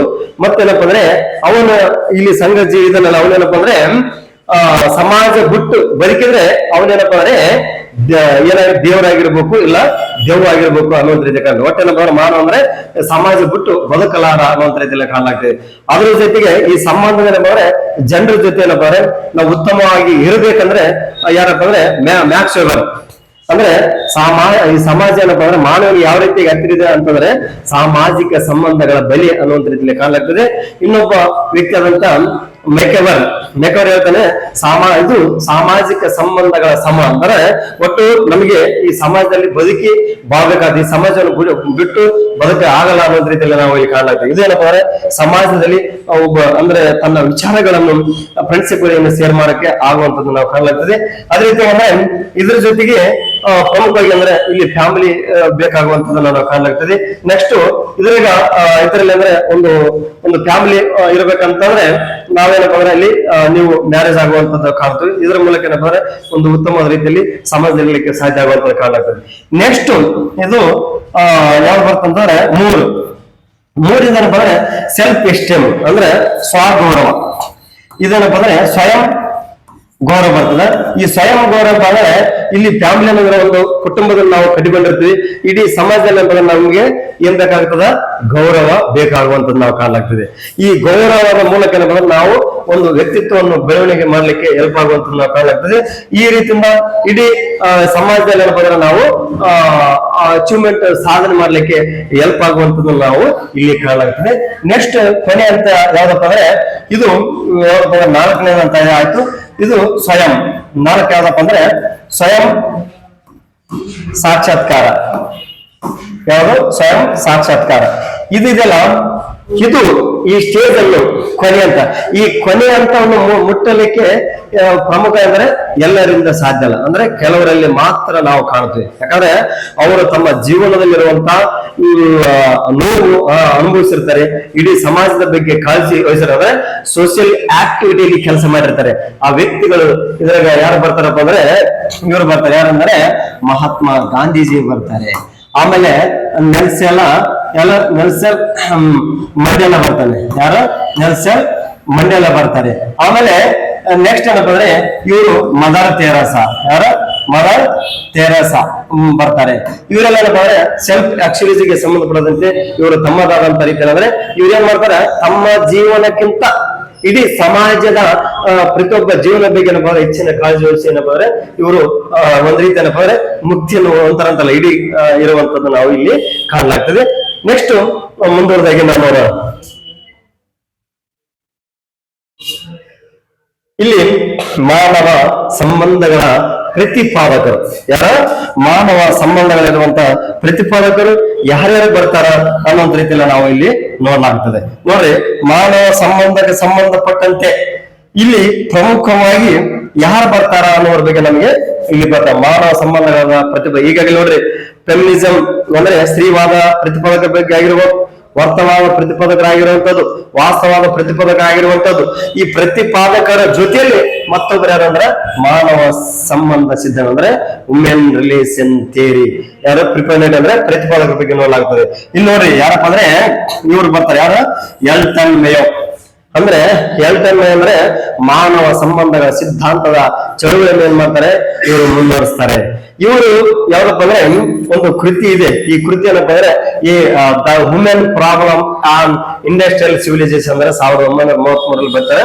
ಇವರ ಒಂದು ಪ್ರೇಗಳಿದಾವೆ. ಅಂದ್ರೆ ಪ್ರೇಗಳು ಬಂದ್ರೆ ಆರ್ಥೋರ್ನ್ ಪ್ರೇಗಳು. ಯಾವುದು? ಆರ್ಥೋರ್ನ್ ಪ್ರೇಗಳ ಮೂಲಕ ಮಾನವನ ಭಾವನೆಗಳನ್ನೇನಂದ್ರೆ ಮಾನವನ ಭಾವನೆ ಆಗಿರ್ಬೋದು, ಮತ್ತು ಅಲ್ಲಿರುವಂತ ವರ್ತನೆ ಆಗಿರ್ಬೋದು, ಆಮೇಲೆ ಅಲ್ಲಿರುವಂತ ಸಂಬಂಧ ಆಗಿರುವಂತದ್ದು, ಇವೆಲ್ಲದರ ಬಗ್ಗೆ ಏನಪ್ಪಾ ಅಂದ್ರೆ ಇಲ್ಲಿ ಆರ್ಥೋರ್ನ್ ಪ್ರಯೋಗದಲ್ಲಿ ಕಾಣಲಾಗ್ತದೆ. ಇವರು ಯಾರಿದ್ದಾರೆ? ಎಲ್ಟನ್ ಮೇಯರು ಮಾನವ ಸಂಬಂಧಪಟ್ಟಂತೆ ತಮ್ಮದಾದ ಪ್ರಯೋಗವನ್ನು ಕಾಣಲಾಗ್ತದೆ. ಮತ್ತು ಮೇರಿ ಪಾರ್ಕರ್ ಪೈಲಟ್ ಅವರು ಕೃತಿ ಏನಪ್ಪಾ ಅಂದ್ರೆ ಡೈನಮಿಕ್ ಅಡ್ಮಿನಿಸ್ಟ್ರೇಷನ್ 1941. ಇವರು ಏನಪ್ಪಾ ಅಂದ್ರೆ ಇವರಲ್ಲಿ ಆದಂತ ಒಂದು ವಿಚಾರ ಏನಪ್ಪಾ ಅಂದ್ರೆ ಸಂಘರ್ಷ. ಯಾವುದು? ಸಂಘರ್ಷ ಸಮನ್ವಯ ಅಂದ್ರೆ ಯಾವುದು? ಸಂಘರ್ಷ ಸಮನ್ವಯ ಬಗ್ಗೆ ಏನಪ್ಪಾ ಅಂದ್ರೆ ಈ ಕೃತಿಗಳಲ್ಲಿ ಹೇಳಿರುವಂತ ನಾವು ಕಾಣಲಾಗ್ತದೆ. ಮತ್ತು ಚೆಸ್ಟರ್ ಬರ್ನರ್ ಅಂದ್ರೆ the function of the executive 1938 ಅಂದ್ರೆ ಇಲ್ಲಿ ಮಾನವನಪ್ಪ ಅಂದ್ರೆ ಸಹಕಾರದ ಬಗ್ಗೆ ಅಂದ್ರೆ ಕೋಆಪರೇಷನ್ ಬಗ್ಗೆ ಅಂದ್ರೆ ಇಲ್ಲಿ ಮಾಹಿತಿಯನ್ನು ಕೊಡಲಾಗುತ್ತದೆ. ಇದು A theory of women motivation 1943. ಈ ಕೃತಿ ಯಾರು ಈಗಾಗಲೇ ಕೇಳಿರಲ್ಲ, ಯಾರಪ್ಪ ಅಂದ್ರೆ ಅಬ್ರಹಂ ಮಾಸ್ಲೋ. ಯಾರು? ಅಬ್ರಹಂ ಮಾಸ್ಲೋ ಏನಪ್ಪ ಅಂದ್ರೆ ಬರುವಂತದ್ದು ನಾವು ಇಲ್ಲಿ ಕಾಣಲಾಗ್ತದೆ. ಇಲ್ಲಿ ಏನಪ್ಪ ಶಾರೀರಿಕ ಅಗತ್ಯಗಳನ್ನಂದ್ರೆ ಬೇಸಿಕ್ ನೀಡ್ಸ್ ಬಗ್ಗೆ ಏನಪ್ಪ ಅಂದ್ರೆ ಇಲ್ಲಿ ನೀಡುವಂತದ್ದು ನಾವು ಕಾಣೋದು ಅಂದ್ರೆ ಬೇಸಿಕ್ ನೀಡ್ಸ್ ಬಗ್ಗೆ ಅಂದ್ರೆ ಇಲ್ಲಿ ನಾವು ಕಾಣಲಾಗ್ತದೆ. ಇಲ್ಲಿ ನೆಕ್ಸ್ಟ್ ಅಂದ್ರೆ field theory in social science ಅಂದ್ರೆ 1951ರಲ್ಲಿ ನಾವು ಕಾಣಲಾಗ್ತದೆ. ಇಲ್ಲಿ ಪ್ರತಿಯೊಬ್ಬ ವ್ಯಕ್ತಿಗಳ ಅಂದ್ರೆ ಗುಂಪುಗಳ ನಡುವೆ ಏನಪ್ಪಾ ಅಂದ್ರೆ ಯಾವ ರೀತಿಯಾಗಿ ಸಂಬಂಧ ಇರಬೇಕು ಅನ್ನುವಂತ ರೀತಿಯಲ್ಲಿ ನಾವು ಇಲ್ಲಿ ಕಾಣಲಾಗ್ತದೆ. ಇದು ಇವರ ಮಾನವ ಸಿದ್ಧಾಂತದ ಪ್ರಮುಖವಾದಂತಹ ಪ್ರತಿಪಾದಕರು. ಅವರಲ್ಲಿರುವಂತಹ ಕೃತಿಗಳು ನೋಡಿದ್ವಿ, ಅವರಲ್ಲಿರುವಂತಹ ವಿಚಾರಗಳು ನೋಡಿದ್ವಿ. ಇವೇನಪ್ಪ ನಮಗೆ ಸಿದ್ಧಾಂತಗಳು ಕೃತಿಗಳು ಆ ವ್ಯಕ್ತಿಗಳು ನೋಡಿದಾಗ ಏನಪ್ಪ ಅಲ್ಲಿ ಎಕ್ಸಾಮ್ ನಲ್ಲಿ ನಮ್ಗೆ ಹೆಲ್ಪ್ ಆಗುವಂತ ನಾವು ಕಾಣಲಾಗ್ತದೆ. ನೆಕ್ಸ್ಟ್ ಕ್ವಶನ್ ನೋಡ್ರಿ, ಯಾಕಂದ್ರೆ ಅದ್ಭುತವಾದಂತ ಕ್ವಶನ್ ಇದು. ಯಾಕಂದ್ರೆ ನಾವು ನೋಡ್ತೀವಿ ಏನಂದ್ರೆ ಈಗಾಗಲೇ ಒಂದು ತೀರ್ಪು ಅಮೆರಿಕದಲ್ಲಿರುವಂತ ತೀರ್ಪು ಯಾವ್ದಾದ್ರು ಈ ತೀರ್ಪು ನಾವೇನ್ ಮಾಡಂತಂದ್ರೆ ಭಾರತದ ಸಂವಿಧಾನ ಇಂಡಿಯನ್ ಕಾನ್ಸ್ಟಿಟ್ಯೂಷನ್ ಅಲ್ಲಿ ನಾವೇನ್ ಮಾಡಿದ್ವಿ ಅಳವಡಿಸಿಕೊಂಡಿರುವಂತದ್ದನ್ನು ನಾವು ಕಾಣಲಾಗ್ತದೆ. ಅಂದ್ರೆ ಭಾರತದ ಇದು ನಿಮ್ಗೆ ಕ್ಲೀವ್ ಕೊಟ್ಟಿಲ್ಲ ಅಂದ್ರೆ ಇದರಲ್ಲಿರುವಂತ 4 ಅಂಶಗಳಲ್ಲಿ ಒಂದು ಅಂಶ ಏನ್ ಮಾಡಿ ನಾವು ಅಳವಡಿಸಿಕೊಂಡ್ವಿ. ಅಳವಡಿಸಿಕೊಳ್ಳೋದ್ರ ಮೂಲಕ ಏನಂದ್ರೆ ನ್ಯಾಯಾಂಗದ ಪಾರದರ್ಶಕತೆಯನ್ನು ಅಂದ್ರೆ ನಾವು ಕಾಪಾಡಿಕೊಳ್ಳಲಿಕ್ಕೆ ಹೆಲ್ಪ್ ಆಗುವಂತದನ್ನ ನಾವು ಕಾಣಲಾಗ್ತದೆ. ನೋಡ್ರಿ ಇದರಲ್ಲಿ ಅಮೆರಿಕದ ಯಾವುದು ಇಲ್ಲಿ ಪ್ರಮುಖ ಏನಪ್ಪ ಅಂದ್ರೆ ಅಮೆರಿಕದ ಮ್ಯಾರಿಬ್ಯೂರಿ ವಿ ಮೆಡಿಸನ್ ಅಂದ್ರೆ 1803 ಇಲ್ಲೇನಪ್ಪ ಅಂದ್ರೆ ತೀರ್ಪು ಯಾವ ತತ್ವವನ್ನು ಸ್ಥಾಪಿಸಿತು. ಇಲ್ಲೇನಂದ್ರೆ ತೀರ್ಪು ಅಂತ ಬರಬೇಕಾಗಿತ್ತು. ತೀರ್ಪು ಯಾವ ತತ್ವವನ್ನು ಪ್ರತಿಪಾದಿಸಿ ಯಾರ್ದು ಮೆಡಿಸನ್ ಅನ್ನು ಮಾಡ್ತಾರೆ, ಒಂದು ತೀರ್ಪನ್ನು ಕೊಡ್ತಾರೆ. ಆ ತೀರ್ಪು ಏನಾಗ್ತದೆ ಇಡೀ ದೇಶದಲ್ಲಿ ಅತ್ಯುತ್ತಮವಾದಂತ ಒಂದು ನ್ಯಾಯವನ್ನು ಕೊಡ್ಲಿಕ್ಕೆ ಅವಕಾಶ ಇರುವಂತ ನಾವು ಕಾಣಲಾಗ್ತದೆ. ಇದರಲ್ಲಿ ನ್ಯಾಯಾಂಗ ಪರಿಶೀಲನಾ, ಜುಡಿಷಿಯಲ್ ರಿವ್ಯೂನ, ನೆಕ್ಸ್ಟ್ ನ್ಯಾಯಾಂಗ ಚಟುವಟಿಕೆನ, ಜುಡಿಷಿಯಲ್ ಆಕ್ಟಿವಿಟಿನ, ಮತ್ತೆ ಏನಂದ್ರೆ ನ್ಯಾಯಾಂಗ ನಿಯಂತ್ರಣ, ಜುಡಿಷಿಯಲ್ ಕಂಟ್ರೋಲ್, ಆಮೇಲೆ ಕಾರ್ಯನಿರ್ವಾಹಕ ಪ್ರಾಬಲ್ಯನ ಅಂದ್ರೆ ಪರ್ಫಾರ್ಮೆನ್ಸ್ ಡೊಮೇನ್ಸ್ ಅನ್ನುವಂತ ಕೇಳ್ತಾರೆ. ಇದರಲ್ಲಿ ಏನಪ್ಪ ಅಂದ್ರೆ ಯಾರು ಮೆಡಿಸನ್ ಅವರ 1800 ತೀರ್ಪು ಇದೆಯಲ್ಲ, ಇಡೀ ಯಾವ್ದಪ್ಪ ಅಂದ್ರೆ ಇಡೀ ಅಮೆರಿಕದ ನ್ಯಾಯಾಂಗ ತೀರ್ಪುಗಳಲ್ಲಿ ಅದ್ಭುತವಾದಂತ ಒಂದು ತೀರ್ಪು. ಅದು ಯಾವುದು ಅಂತಂದ್ರೆ ನ್ಯಾಯಾಂಗ ಪರಿಶೀಲನೆ ಇದು ಬರ್ತದೆ. ಯಾವುದು ಜುಡಿಷಿಯಲ್ ರಿವ್ಯೂ. ಈ ಜುಡಿಷಿಯಲ್ ರಿವ್ಯೂ ಇದೆಲ್ಲ ಇದು ಕೇವಲ ಇದೇನಪ್ಪ ಇಡೀ ಒಂದು ಪ್ರಮುಖವಾದಂತ ರೀತಿಯಲ್ಲಿ ಕೆಲಸ ಮಾಡ್ತದೆ. ಈ ನ್ಯಾಯಾಂಗ ಪರಿಶೀಲನೆ ಒಂದು ತೀರ್ಪನ್ನು ಯಾರು ಕೊಟ್ಟಿರ್ತಾರೆ ಅಂದ್ರೆ ಅಮೆರಿಕದ ಸುಪ್ರೀಂ ಕೋರ್ಟ್ ಕೊಟ್ಟಿರ್ತಾರೆ. ಈ ನ್ಯಾಯಾಂಗ ಪರಿಶೀಲನೆ ಸಮಿತಿಯ ಅಧ್ಯಕ್ಷರು ಯಾರು ಅಂತಂದ್ರೆ ಜಾನ್ ಮಾರ್ಷಲ್ ಬರ್ತಾನೆ. ಯಾರು ಜಾನ್ ಮಾರ್ಷಲ್ ಬರುವಂತದನ್ನ ನಾವು ಕಾಣಲಾಗ್ತದೆ. ಇದು ಅಮೆರಿಕ ಸಂವಿಧಾನದ ಆರ್ಟಿಕಲ್ 3 ಅಂದ್ರೆ ನ್ಯಾಯಾಂಗ ಪರಿಶೀಲನೆ ಬಗ್ಗೆ ಏನಪ್ಪ ಇಲ್ಲಿ ನೋಡುವಂತದನ್ನ ನಾವು ಕಾಣಲಾಗ್ತದೆ. ಈ ನ್ಯಾಯಾಂಗ ಪರಿಶೀಲನೆ ಅಂದ್ರೆ ಜುಡಿಷಿಯಲ್ ರಿವ್ಯೂ ಅಂತ ಗೊತ್ತದ, ನ್ಯಾಯಾಂಗ ವಿಮರ್ಶೆ ಅಂತ ಗೊತ್ತದ. ಈ ನ್ಯಾಯಾಂಗ ವಿಮರ್ಶೆ ಇದನ್ನ ನಮ್ಮ ಭಾರತದ ಸಂವಿಧಾನದ ಪ್ರಕರಣಗಳ ಮೇಲೆ ಅಧಿಕೃತವಾಗಿ ಪ್ರಭಾವ ಬೀರುವಂತದ ನಾವು ಕಾಣಲಾಗ್ತದೆ. ಅವು ಯಾವಂತಂದ್ರೆ ನೋಡ್ರಿ, ನ್ಯಾಯಾಂಗ ವಿಮರ್ಶೆಗೆ ಸಂಬಂಧಪಟ್ಟಂತೆ ಯಾವ ಪ್ರಕರಣಗಳು ಗೊತ್ತಾ? ಫೇಮಸ್ ಇರುವಂತ ಪ್ರಕರಣಗಳೇ ಯಾವಪ್ಪ ಅಂದ್ರೆ ಯಾವಾಗ ಬರ್ತದ? ಕೇಶವನಂದ ಭಾರತಿ ವರ್ಸಸ್ ಕೇರಳ 1973. ನೆಕ್ಸ್ಟ್ ಅಂದ್ರೆ ಯಾವುದು? ಗೋಲಕನಾಥ್ ವರ್ಸಸ್ ಪಂಜಾಬ್ 1967. ಮತ್ತೆ ಯಾವ್ದ ಮಿಲ್ಸ್ ಪ್ರಕರಣಗಳು 1980. ಈ ಪ್ರಕರಣಗಳ ಮೇಲೆ ನ್ಯಾಯಾಂಗ ಪರಿಶೀಲನೆ ತತ್ವಗಳು ಎಂಬುದ್ರೆ ಅಧಿಕೃತವಾಗಿರುವಂತದ್ದು ಯಾವ್ದಪ್ಪ ಅಂದ್ರೆ ನ್ಯಾಯಾಂಗ ಪರಿಶೀಲನೆ ಅನ್ನುವಂಥದ್ದು ನಾವು ಕಾಣ ಇಡೀ ಜಗತ್ತಿನ. ಯಾಕಂದ್ರೆ ನ್ಯಾಯಾಂಗ ಪರಿಶೀಲನೆ ಇದಲ್ಲ. ನ್ಯಾಯಾಂಗ ಪರಿಶೀಲನೆ ಅಂದ್ರೆ ಏನು ಅಂದ್ರೆ ಜುಡಿಷಿಯಲ್ ರಿವ್ಯೂ ಅಂದ್ರೆ ಏನಂತಂದ್ರೆ ಈಗಾಗಲೇ ಕಾನೂನುಗಳಾಗಿರ್ಬೋದು, ಆಡಳಿತದ ನಿಯಮಗಳಾಗಿರ್ಬೋದು, ಇವು ಏನಪ್ಪ ಅಂದ್ರೆ ಸಂವಿಧಾನಕ್ಕೆ ವಿರುದ್ಧವಾದ್ರೆ ಅದು ಸಂವಿಧಾನ ಏನ್ ಮಾಡ್ತದ, ಅದನ್ನ ಏನ್ ಮಾಡ್ತದ ಸ್ಟಾಪ್ ಮಾಡುವಂತ ಒಂದು ಕೆಪಾಸಿಟಿ ಇಡೀ ಏನಂದ್ರೆ ಅಮೆರಿಕೆಗೆ ಇರುವಂತದ್ದು. ಇದನ್ನ ನಮ್ಮ ಭಾರತದ ಸಂವಿಧಾನದ ಪ್ರೀತಮ ಡಾಕ್ಟರ್ ಅಂಬೇಡ್ಕರ್ ಅಂದ್ರೆ ನಮ್ಮ ಭಾರತ ಸಂವಿಧಾನ ಅಳವಡಿಸಿಕೊಂಡಿರುವಂತದ್ದು, ಅಪ್ಡೇಟ್ ಮಾಡಿಕೊಂಡಿರುವಂತದ್ದು ನಾವು ಕಾಣಲಾಗ್ತದೆ. ನೆಕ್ಸ್ಟ್ ಬಾರಿ ಮುಂದೆ ನೋಡೋಣ. ಇದರ ಜೊತೆಯಲ್ಲಿ ಯಾಕಂದ್ರೆ ಈ ಅಮೆರಿಕದ ಒಂದು ವಿದ್ಯಮಾನ ಅಂದ್ರೆ ಪ್ರಚಲಿತ ವಿದ್ಯಮಾನಕ್ಕೆ ಸಂಬಂಧಪಟ್ಟದಂತಂದ್ರೆ ಗೊತ್ತು. ಯಾಕಂದ್ರೆ ಈಗಾಗಲೇ ತೆರಿಗೆಯನ್ನು ಹೆಚ್ಚಿಗೆ ಮಾಡುವಂತದ್ದಾಗಿರ್ಬಂತದ್ದು, ಇತರೆ ಬೇರೆ ಬೇರೆ ಟೆಕ್ನಿಕಲ್ ಸಂಬಂಧಪಟ್ಟದಂತಾಗಿರ್ಬೋದು ಎಲ್ಲವೂ ನಾವೇನಬಹುದು ಪ್ರಚಲಿತ ವಿದ್ಯಮಾನ ಇರುವುದರಿಂದ ನಾವೇನಂದ್ರೆ ಮತ್ತೆ ಇದು ಎಲ್ಲ ಯಾವ್ದಾದ್ರೆ KCET UGC ಆಗಿರುವಂತದ್ದು, ನೆಕ್ಸ್ಟ್ PC ಆಗಿರ್ಬೋದು, SCDF ಎಲ್ಲಾ ರೀತಿ ಏನಂದ್ರೆ ಇಂಡಿಯನ್ ಕಾನ್ಸ್ಟಿಟ್ಯೂಷನ್ ಮತ್ತು ಯಾವುದು ಅಮೆರಿಕ ಕಾನ್ಸ್ಟಿಟ್ಯೂಷನ್ ಬಗ್ಗೆ ಅಂದ್ರೆ ಹೋಲಿಕೆನ ನಾವು ಈ ತರಗತಿಯಲ್ಲಿ ನೋಡೋಣ. ಇಲ್ಲಿ ಏನಂದ್ರೆ ಇವತ್ತು ಯಾವ್ದಂದ್ರೆ ಭಾರತ ಮತ್ತು ಅಮೆರಿಕ ಸಂವಿಧಾನದ ಹೋಲಿಕೆ ಬಗ್ಗೆ ಏನಂದ್ರೆ ಇದನ್ನ ನೋಡೋಣ.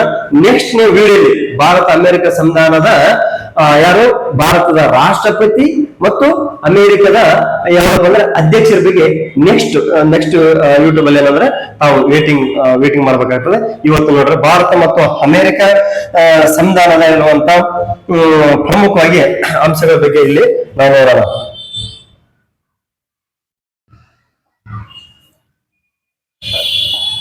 ಇಲ್ಲಿ ಭಾರತ ಸಂವಿಧಾನದಲ್ಲಿ ನಿಮ್ಗೆ ಈಗಾಗಲೇ ಗೊತ್ತಿರುವಂತದ್ದು ಅಂದ್ರೆ 1950 ಜನವರಿ 26 ನಿಮ್ಗೆ ಎಲ್ಲ ಗೊತ್ತಿರುವಂತದ್ದು ನಾವು ಕಾಣಾಗ್ತದೆ. ಇಲ್ಲಿ ಅಮೆರಿಕ ಸಂವಿಧಾನ ಅಂದ್ರೆ ಎಸ್ಟಾಬ್ಲಿಷ್ ಆಗಿರೋದು 1789 ಎಷ್ಟಂದ್ರೆ ಜುಲೈ 1ರಲ್ಲಿ ಇರುವಂತದ್ದು. ಈ ರೀತಿ ವ್ಯತ್ಯಾಸ ನೋಡಿದ್ರೆ ಬಹಳಷ್ಟು ನೆನಪಿರುವಂತದ್ದು ನಾವು ಕಾಣಾಗ್ತದೆ. ಇದು ನಮ್ಮ ಭಾರತದ ಇಂಡಿಯನ್ ಕಾನ್ಸ್ಟಿಟ್ಯೂಷನ್ ಜಾರಿ ಇರೋದು ಸಂವಿಧಾನದ ಸಭೆಯಿಂದ ಅಂದ್ರೆ ಈಗಲೇ 1946 ಸಂವಿಧಾನ ರಚನಾ ಸಭೆಯಿಂದ ರಚನೆ ಆಗಿರುವಂತಹ ಕಾಣಾಗ್ತದೆ. ಅಮೆರಿಕದ ಸಂವಿಧಾನ ಯಾವ ರೀತಿ ರಚನೆ ಆಯ್ತು ಅಂದ್ರೆ ಕಾನ್ವೆನ್ಷನ್ ಅಂಡ್ ಫಿಲಡೆಲ್ಫಿಯಾ ಅಂದ್ರೆ 1787 ಒಂದು ಇದ್ರ ಮೂಲಕ ರಚನೆ ಆಗಿರುವಂತದ್ದು ನಾವು ಕಾಣಲಾಗ್ತದೆ. ಇಲ್ಲಿ ಭಾರತದ ಸಂವಿಧಾನದ ವಿಧಿಗಳು ಅಂದ್ರೆ 395 ಅಂದ್ರೆ ಭಾರತ ಸಂವಿಧಾನ ಜಾರಿ ಬಂದಾಗ 395 ಇದ್ವು. ಇವಾಗ ಏನಂದ್ರೆ 450ಕ್ಕಿಂತ ಹೆಚ್ಚು ವಿಧಿಗಳಿರುವಂತದ್ದು ನಾವು ಕಾಣಲಾಗ್ತದೆ. ಇಲ್ಲಿ ಅಮೆರಿಕದಲ್ಲಿ ಬಂದ್ರೆ ಎಷ್ಟಿದಾವೆ 7 ವಿಧಿಗಳು ಇರುವಂತದ್ದು ನಾವು ಇಲ್ಲಿ ಕಾಣಲಾಗ್ತದೆ. ಅಂದ್ರೆ PC ಎಕ್ಸಾಮ್ ಆಗಿರೋದು SD FD ಇವೆಲ್ಲ ಬಂದ್ರೆ ನಮ್ಗೆ ಒಂದು ಪರಿಪೂರ್ಣವಾದಂತಹ ನಮ್ಮ ಲಕ್ಷ್ಮೀ ಸ್ಪರ್ಧಾ ಕ್ರಮದಿಂದ ನಿಮ್ಗೆ ಸಿಗುವಂತದ್ದು ನಾವು ಕಾಣಲಾಗ್ತದೆ. ನೆಕ್ಸ್ಟ್ ಇಲ್ಲಿ ಯಾವಂದ್ರೆ ಸರ್ಕಾರದ ವ್ಯವಸ್ಥೆ ಯಾವ ರೀತಿ ಇದೆ ಅನ್ನೋದ್ರ ಬಗ್ಗೆ ನಾವು ಇಲ್ಲಿ ಅಮೆರಿಕದ ಸರ್ಕಾರದ ವ್ಯವಸ್ಥೆ ಮತ್ತು ಭಾರತದ ಸರ್ಕಾರದ ವ್ಯವಸ್ಥೆ ಏನಂದ್ರೆ ಇಲ್ಲಿ ನಾವು ನೋಡ್ಬೇಕಾಗ್ತದೆ. ಇಲ್ಲಿ ಪ್ರಮುಖವಾಗಿ ಏನಂತಂದ್ರೆ ನಮ್ದೇನಪ್ಪ ಅಂದ್ರೆ ಒಕ್ಕೂಟ ವ್ಯವಸ್ಥೆ. ನಮ್ದೇನಂದ್ರೆ ಟೋಟಲಿ 28 ರಾಜ್ಯಗಳನ್ನು ಒಳಗೊಂಡಿರುವಂತಹ ಒಂದು ಒಕ್ಕೂಟ ವ್ಯವಸ್ಥೆಯನ್ನು ನಾವು ಕಾಣಲಾಗ್ತದೆ. ಒಂದು ಸಂಯುಕ್ತವಾದಂತಹ ಒಂದು ಪದ್ಧತಿಯನ್ನು ಕಾಣುತ್ತೆ. ಅದರ ಜೊತೆಲಿ ಏಕಾತ್ಮಕವಾದಂತಹ ಅಂಶಗಳನ್ನು ನಮ್ಮ ಭಾರತ ಸಂವಿಧಾನ ಇರುವಂತದ್ದು ನಾವು ಕಾಣಲಾಗ್ತದೆ. ಅಮೆರಿಕದಲ್ಲಿ ಏನಪ್ಪ ಅಂದ್ರೆ ಒಕ್ಕೂಟ ಸರ್ಕಾರ ಫೆಡರಲ್ ಗೌರ್ಮೆಂಟ್ ಇರುವಂತದ್ದು ನಾವು ಇಲ್ಲಿ ಕಾಣಲಾಗ್ತದೆ. ನೆಕ್ಸ್ಟ್ ಅಂದ್ರೆ ಇಲ್ಲಿರುವಂತಹ ತತ್ವಗಳು ಭಾರತ ಸಂವಿಧಾನ ತತ್ವಗಳು ಅಮೆರಿಕ ಸಂವಿಧಾನ ತತ್ವದ ಬಗ್ಗೆ ಇಲ್ಲಿ ನಾವು ನೋಡಲಾಗ್ತದೆ. ಯಾವ್ದಂತಂದ್ರೆ ಸಂಯೋಜನೆ ಮತ್ತು ಪರಸ್ಪರ ಅವಲಂಬನೆ ಇರುವಂತದ್ದು ನಾವು ಕಾಣಲಾಗ್ತದೆ. ಇಲ್ಲಿ ಪ್ರಮುಖ ಏನಪ್ಪಾ ಅಂದ್ರೆ ಅಮೆರಿಕದಲ್ಲಿ ಅಧಿಕಾರ ವಿಭಜನೆ ಬಗ್ಗೆ ಏನಪ್ಪ ಅಂದ್ರೆ ಈಗಾಗಲೇ ಗೊತ್ತಿರುವಂತದ್ದು ನಾವು ಕಾಣಲಾಗ್ತದೆ. ಯಾವ್ದು ಮ್ಯಾಂಟಸ್ ಕರಾರ ಅಧಿಕಾರ ಏನ್ ಮಾಡಾರ ವಿಭಜನೆ ಮಾಡಬೇಕು ಅನ್ನೋದ್ರ ರೀತಿ ಕಾಣಲಾಗ್ತದೆ. ಅಂದ್ರೆ ಕೇಂದ್ರಕ್ಕೆ ಮತ್ತು ರಾಜ್ಯಗಳಿಗೆ ಏನಪ್ಪ ಅಧಿಕಾರ ವಿಭಜನೆ ಮಾಡಿದಾಗ ಮಾತ್ರ ಏನಪ್ಪ ಅಂದ್ರೆ ಒಂದು ಸರ್ಕಾರ ಉತ್ತಮವಾದಂತ ರೀತಿಯಲ್ಲಿ ಇರ್ತದ ಅನ್ನೋದ್ರ ಬಗ್ಗೆ ಮ್ಯಾಂಟಸ್ ಹೇಳಿರುವಂತದ್ದು ಅದ್ಭುತವಾಗಿರ್ತದೆ. ಅದೇ ರೀತಿ ಅಂದ್ರೆ ಇಲ್ಲಿ ತಿದ್ದುಪಡಿಗಳು ಏನಪ್ಪ ಅಂದ್ರೆ ಇಲ್ಲಿವರೆಗೆ ಏನಪ್ಪ ಅಂದ್ರೆ 2023 ಏನಪ್ಪ ಅಂದ್ರೆ ಇಲ್ಲಿ ತಿದ್ದುಪಡಿಯನ್ನು ಕಾಣಲಾಗ್ತದೆ. ಎಷ್ಟಂದ್ರೆ 106 ತಿದ್ದುಪಡಿಗಳಾಗಿರುವಂತನ್ನ ಕಾಣಲಾಗ್ತದೆ. ಈ ತಿದ್ದುಪಡಿ ಇದೇನ್ ಮಾಡ್ತಂದ್ರೆ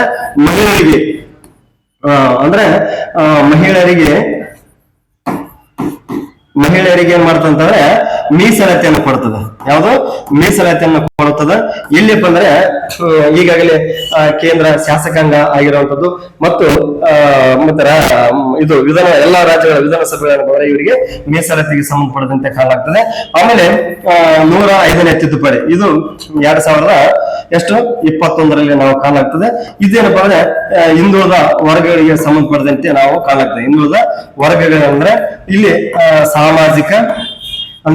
ಸಾಮಾಜಿಕ ಮತ್ತು ಆರ್ಥಿಕಕ್ಕೆ ಸಂಬಂಧಪಟ್ಟಂತೆ ಇಲ್ಲಿ ಕಾಣಲಾಗ್ತದೆ. ನೆಕ್ಸ್ಟ್ ನಂಬರ್ ಇಲ್ಲಿ 104ನೇ ತಿದ್ದುಪಡಿ 2020ರಲ್ಲಿ ಕಾಣಲಾಗ್ತದೆ. ಇದೇನ್ ಮಾಡ್ತಂದ್ರೆ SC ST ಅವರಿಗೆ ಏನ್ ಮಾಡ್ತಂದ್ರೆ ಇದು ಕೇಂದ್ರ ಶಾಸಕಾಂಗದಲ್ಲಿ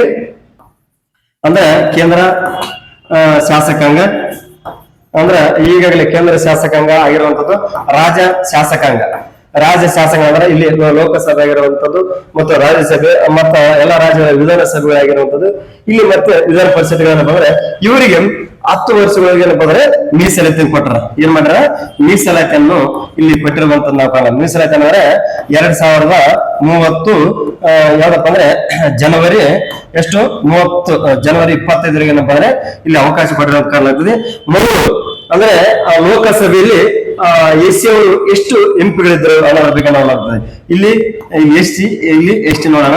ಇಲ್ಲಿ ಮೊದಲು ಸೀಟುಗಳು MP ಸೀಟುಗಳು ಎಷ್ಟಿದ್ವು ಅಂತ ಯಾವುದು MP ಸೀಟುಗಳು ಇಲ್ಲಿ MP ಸೀಟ್ಗಳು ಮೊದಲು ಎಷ್ಟಿದ್ವು 79, ಈಗ ಪ್ರಸ್ತುತ ಏನಾದ್ರೆ 84. ಅಂದ್ರೆ ಇದು 2008 ಬಿಫೋರ್, ಅಂದ್ರೆ ಬಿಫೋರ್ ಇರುವಂತದ್ದು ನಾವು ಕಾಣ. ಮೊದಲು ಇದು ಏನಪ್ಪ ಅಂದ್ರೆ ಎಕ್ಸಾಮ್ ನಲ್ಲಿ ಕೇಳಿರುವಂತದ್ದು ನಾವು ಕಾಣಾಗ್ತದೆ.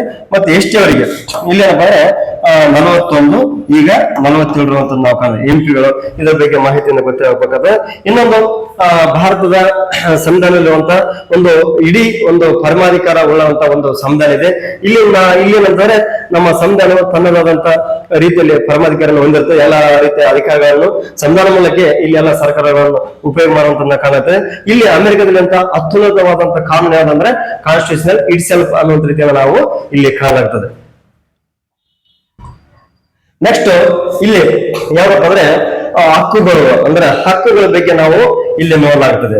ಇಲ್ಲಿ ಹಕ್ಕುಗಳಲ್ಲಿ ನಮ್ಮ ಮೂಲಭೂತ ಹಕ್ಕುಗಳಿಗೆ ಸಂಬಂಧಪಟ್ಟಂತಂದ್ರೆ ಈಗಾಗಲೇ ಗೊತ್ತಿದೆ. ಅಂದ್ರೆ ನಮ್ಮ ಭಾರತ ಸಂವಿಧಾನದ 3ನೇ ಭಾಗದಲ್ಲಿ ಅಂದ್ರೆ ಮೂಲಭೂತ ಹಕ್ಕುಗಳ ಬಗ್ಗೆ ನಾವು ಇಲ್ಲಿ ನೋಡ್ತೀವಿ. ಈ ಮೂಲಭೂತ ಹಕ್ಕುಗಳಿಗೆ ಸಂಬಂಧಪಟ್ಟಂತ ಎಷ್ಟಂದ್ರೆ 12ರಿಂದ 35 ವಿಧಿಗಳು ಇರುವಂತದ್ದು ನಾವು ಕಾಣಲಾಗ್ತದೆ. ಅಮೆರಿಕದಲ್ಲಿರುವಂತಹ ಹಕ್ಕುಗಳ ಬಗ್ಗೆ ಯಾವ್ದ್ರಲ್ಲಿ ನೋಡ್ತು ಅಂದ್ರೆ ಬಿಲ್ ಆಫ್ ರೈಟ್ ಮೂಲಕ ಏನಂದ್ರೆ ಇಲ್ಲಿ ನೋಡುವಂತದ್ದು. ನೆಕ್ಸ್ಟ್ ಇಲ್ಲಿರುವಂತಹ ಭಾರತದ ನ್ಯಾಯಾಂಗ ವ್ಯವಸ್ಥೆ ಏನಂದ್ರೆ ಏಕೀಕೃತವಾದಂತಹ ನ್ಯಾಯಾಂಗ ವ್ಯವಸ್ಥೆ. ಅಂದ್ರೆ ಇಡೀ ದೇಶಕ್ಕೆ ಏನಪ್ಪ ಅಂದ್ರೆ ಒಂದು ಸುಪ್ರೀಂ ಕೋರ್ಟ್ ಇರುವಂತದ್ದು. ಅದರ ಅಧೀನದಲ್ಲಿ ಎಲ್ಲ ಏನಪ್ಪ ಅಂದ್ರೆ ಇಲ್ಲಿ ಕೆಲಸ ಮಾಡ್ತವೆ. ಅಂದ್ರೆ ತೀರ್ಪು ಅಂತಿಮ ಆಗಿರುವಂತದ್ದು ಅಂದ್ರೆ ಸುಪ್ರೀಂ ಕೋರ್ಟ್ ಡೈಲಿ ಇರುವಂತದ್ದು ನಾವು ಕಾಣುತ್ತೆ. ಏಕೀಕೃತ ನ್ಯಾಯಾಂಗ ವ್ಯವಸ್ಥೆ ಇಲ್ಲಿ ಏನಪ್ಪ ಅಮೆರಿಕದಲ್ಲಿ ದ್ವಂದ್ವ ನ್ಯಾಯಾಂಗ ವ್ಯವಸ್ಥೆ ಇರುವಂತದ್ದು ನಾವು ಕಾಣಲಾಗ್ತದೆ. ಇಲ್ಲಿ ಪ್ರಮುಖವಾದಂತ ನಮ್ಮ ಭಾರತದಲ್ಲಿ ಇರುವಂತಹ ಕೋರ್ಟ್ ಅಂದ್ರೆ ಸುಪ್ರೀಂ ಕೋರ್ಟ್ ಆಫ್ ಇಂಡಿಯಾ. ಯಾವ ನಮ್ಮ ಭಾರತದಲ್ಲಿರುವಂತದ್ದು ಸುಪ್ರೀಂ ಕೋರ್ಟ್ ಆಫ್ ಇರುವಂತದ್ದು ಅಂದ್ರೆ ಇಲ್ಲಿ ಸರ್ವೋಚ್ಚ ನ್ಯಾಯಾಲಯ ಇರುವಂತದ್ದು ನಾವು ಕಾಣಲಾಗ್ತದೆ.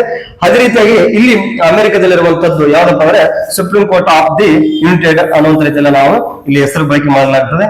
ಇಲ್ಲಿ ನ್ಯಾಯಮೂರ್ತಿಗಳು ನಮ್ಮ ಭಾರತದಲ್ಲಿರುವಂತಹ ನ್ಯಾಯಮೂರ್ತಿಗಳ ಒಂದು ಸಂಖ್ಯೆ ಎಷ್ಟು ಅಂತಂದ್ರೆ 34 ಇರುವಂತದ್ದು. ಅಮೆರಿಕದಲ್ಲಿ ಎಷ್ಟಿದ್ದಾರೆ ನ್ಯಾಯಮೂರ್ತಿಗಳು 9 ಇರುವಂತದ್ದು ನಾವು ಇಲ್ಲಿ ಕಾಣಲಾಗ್ತದೆ.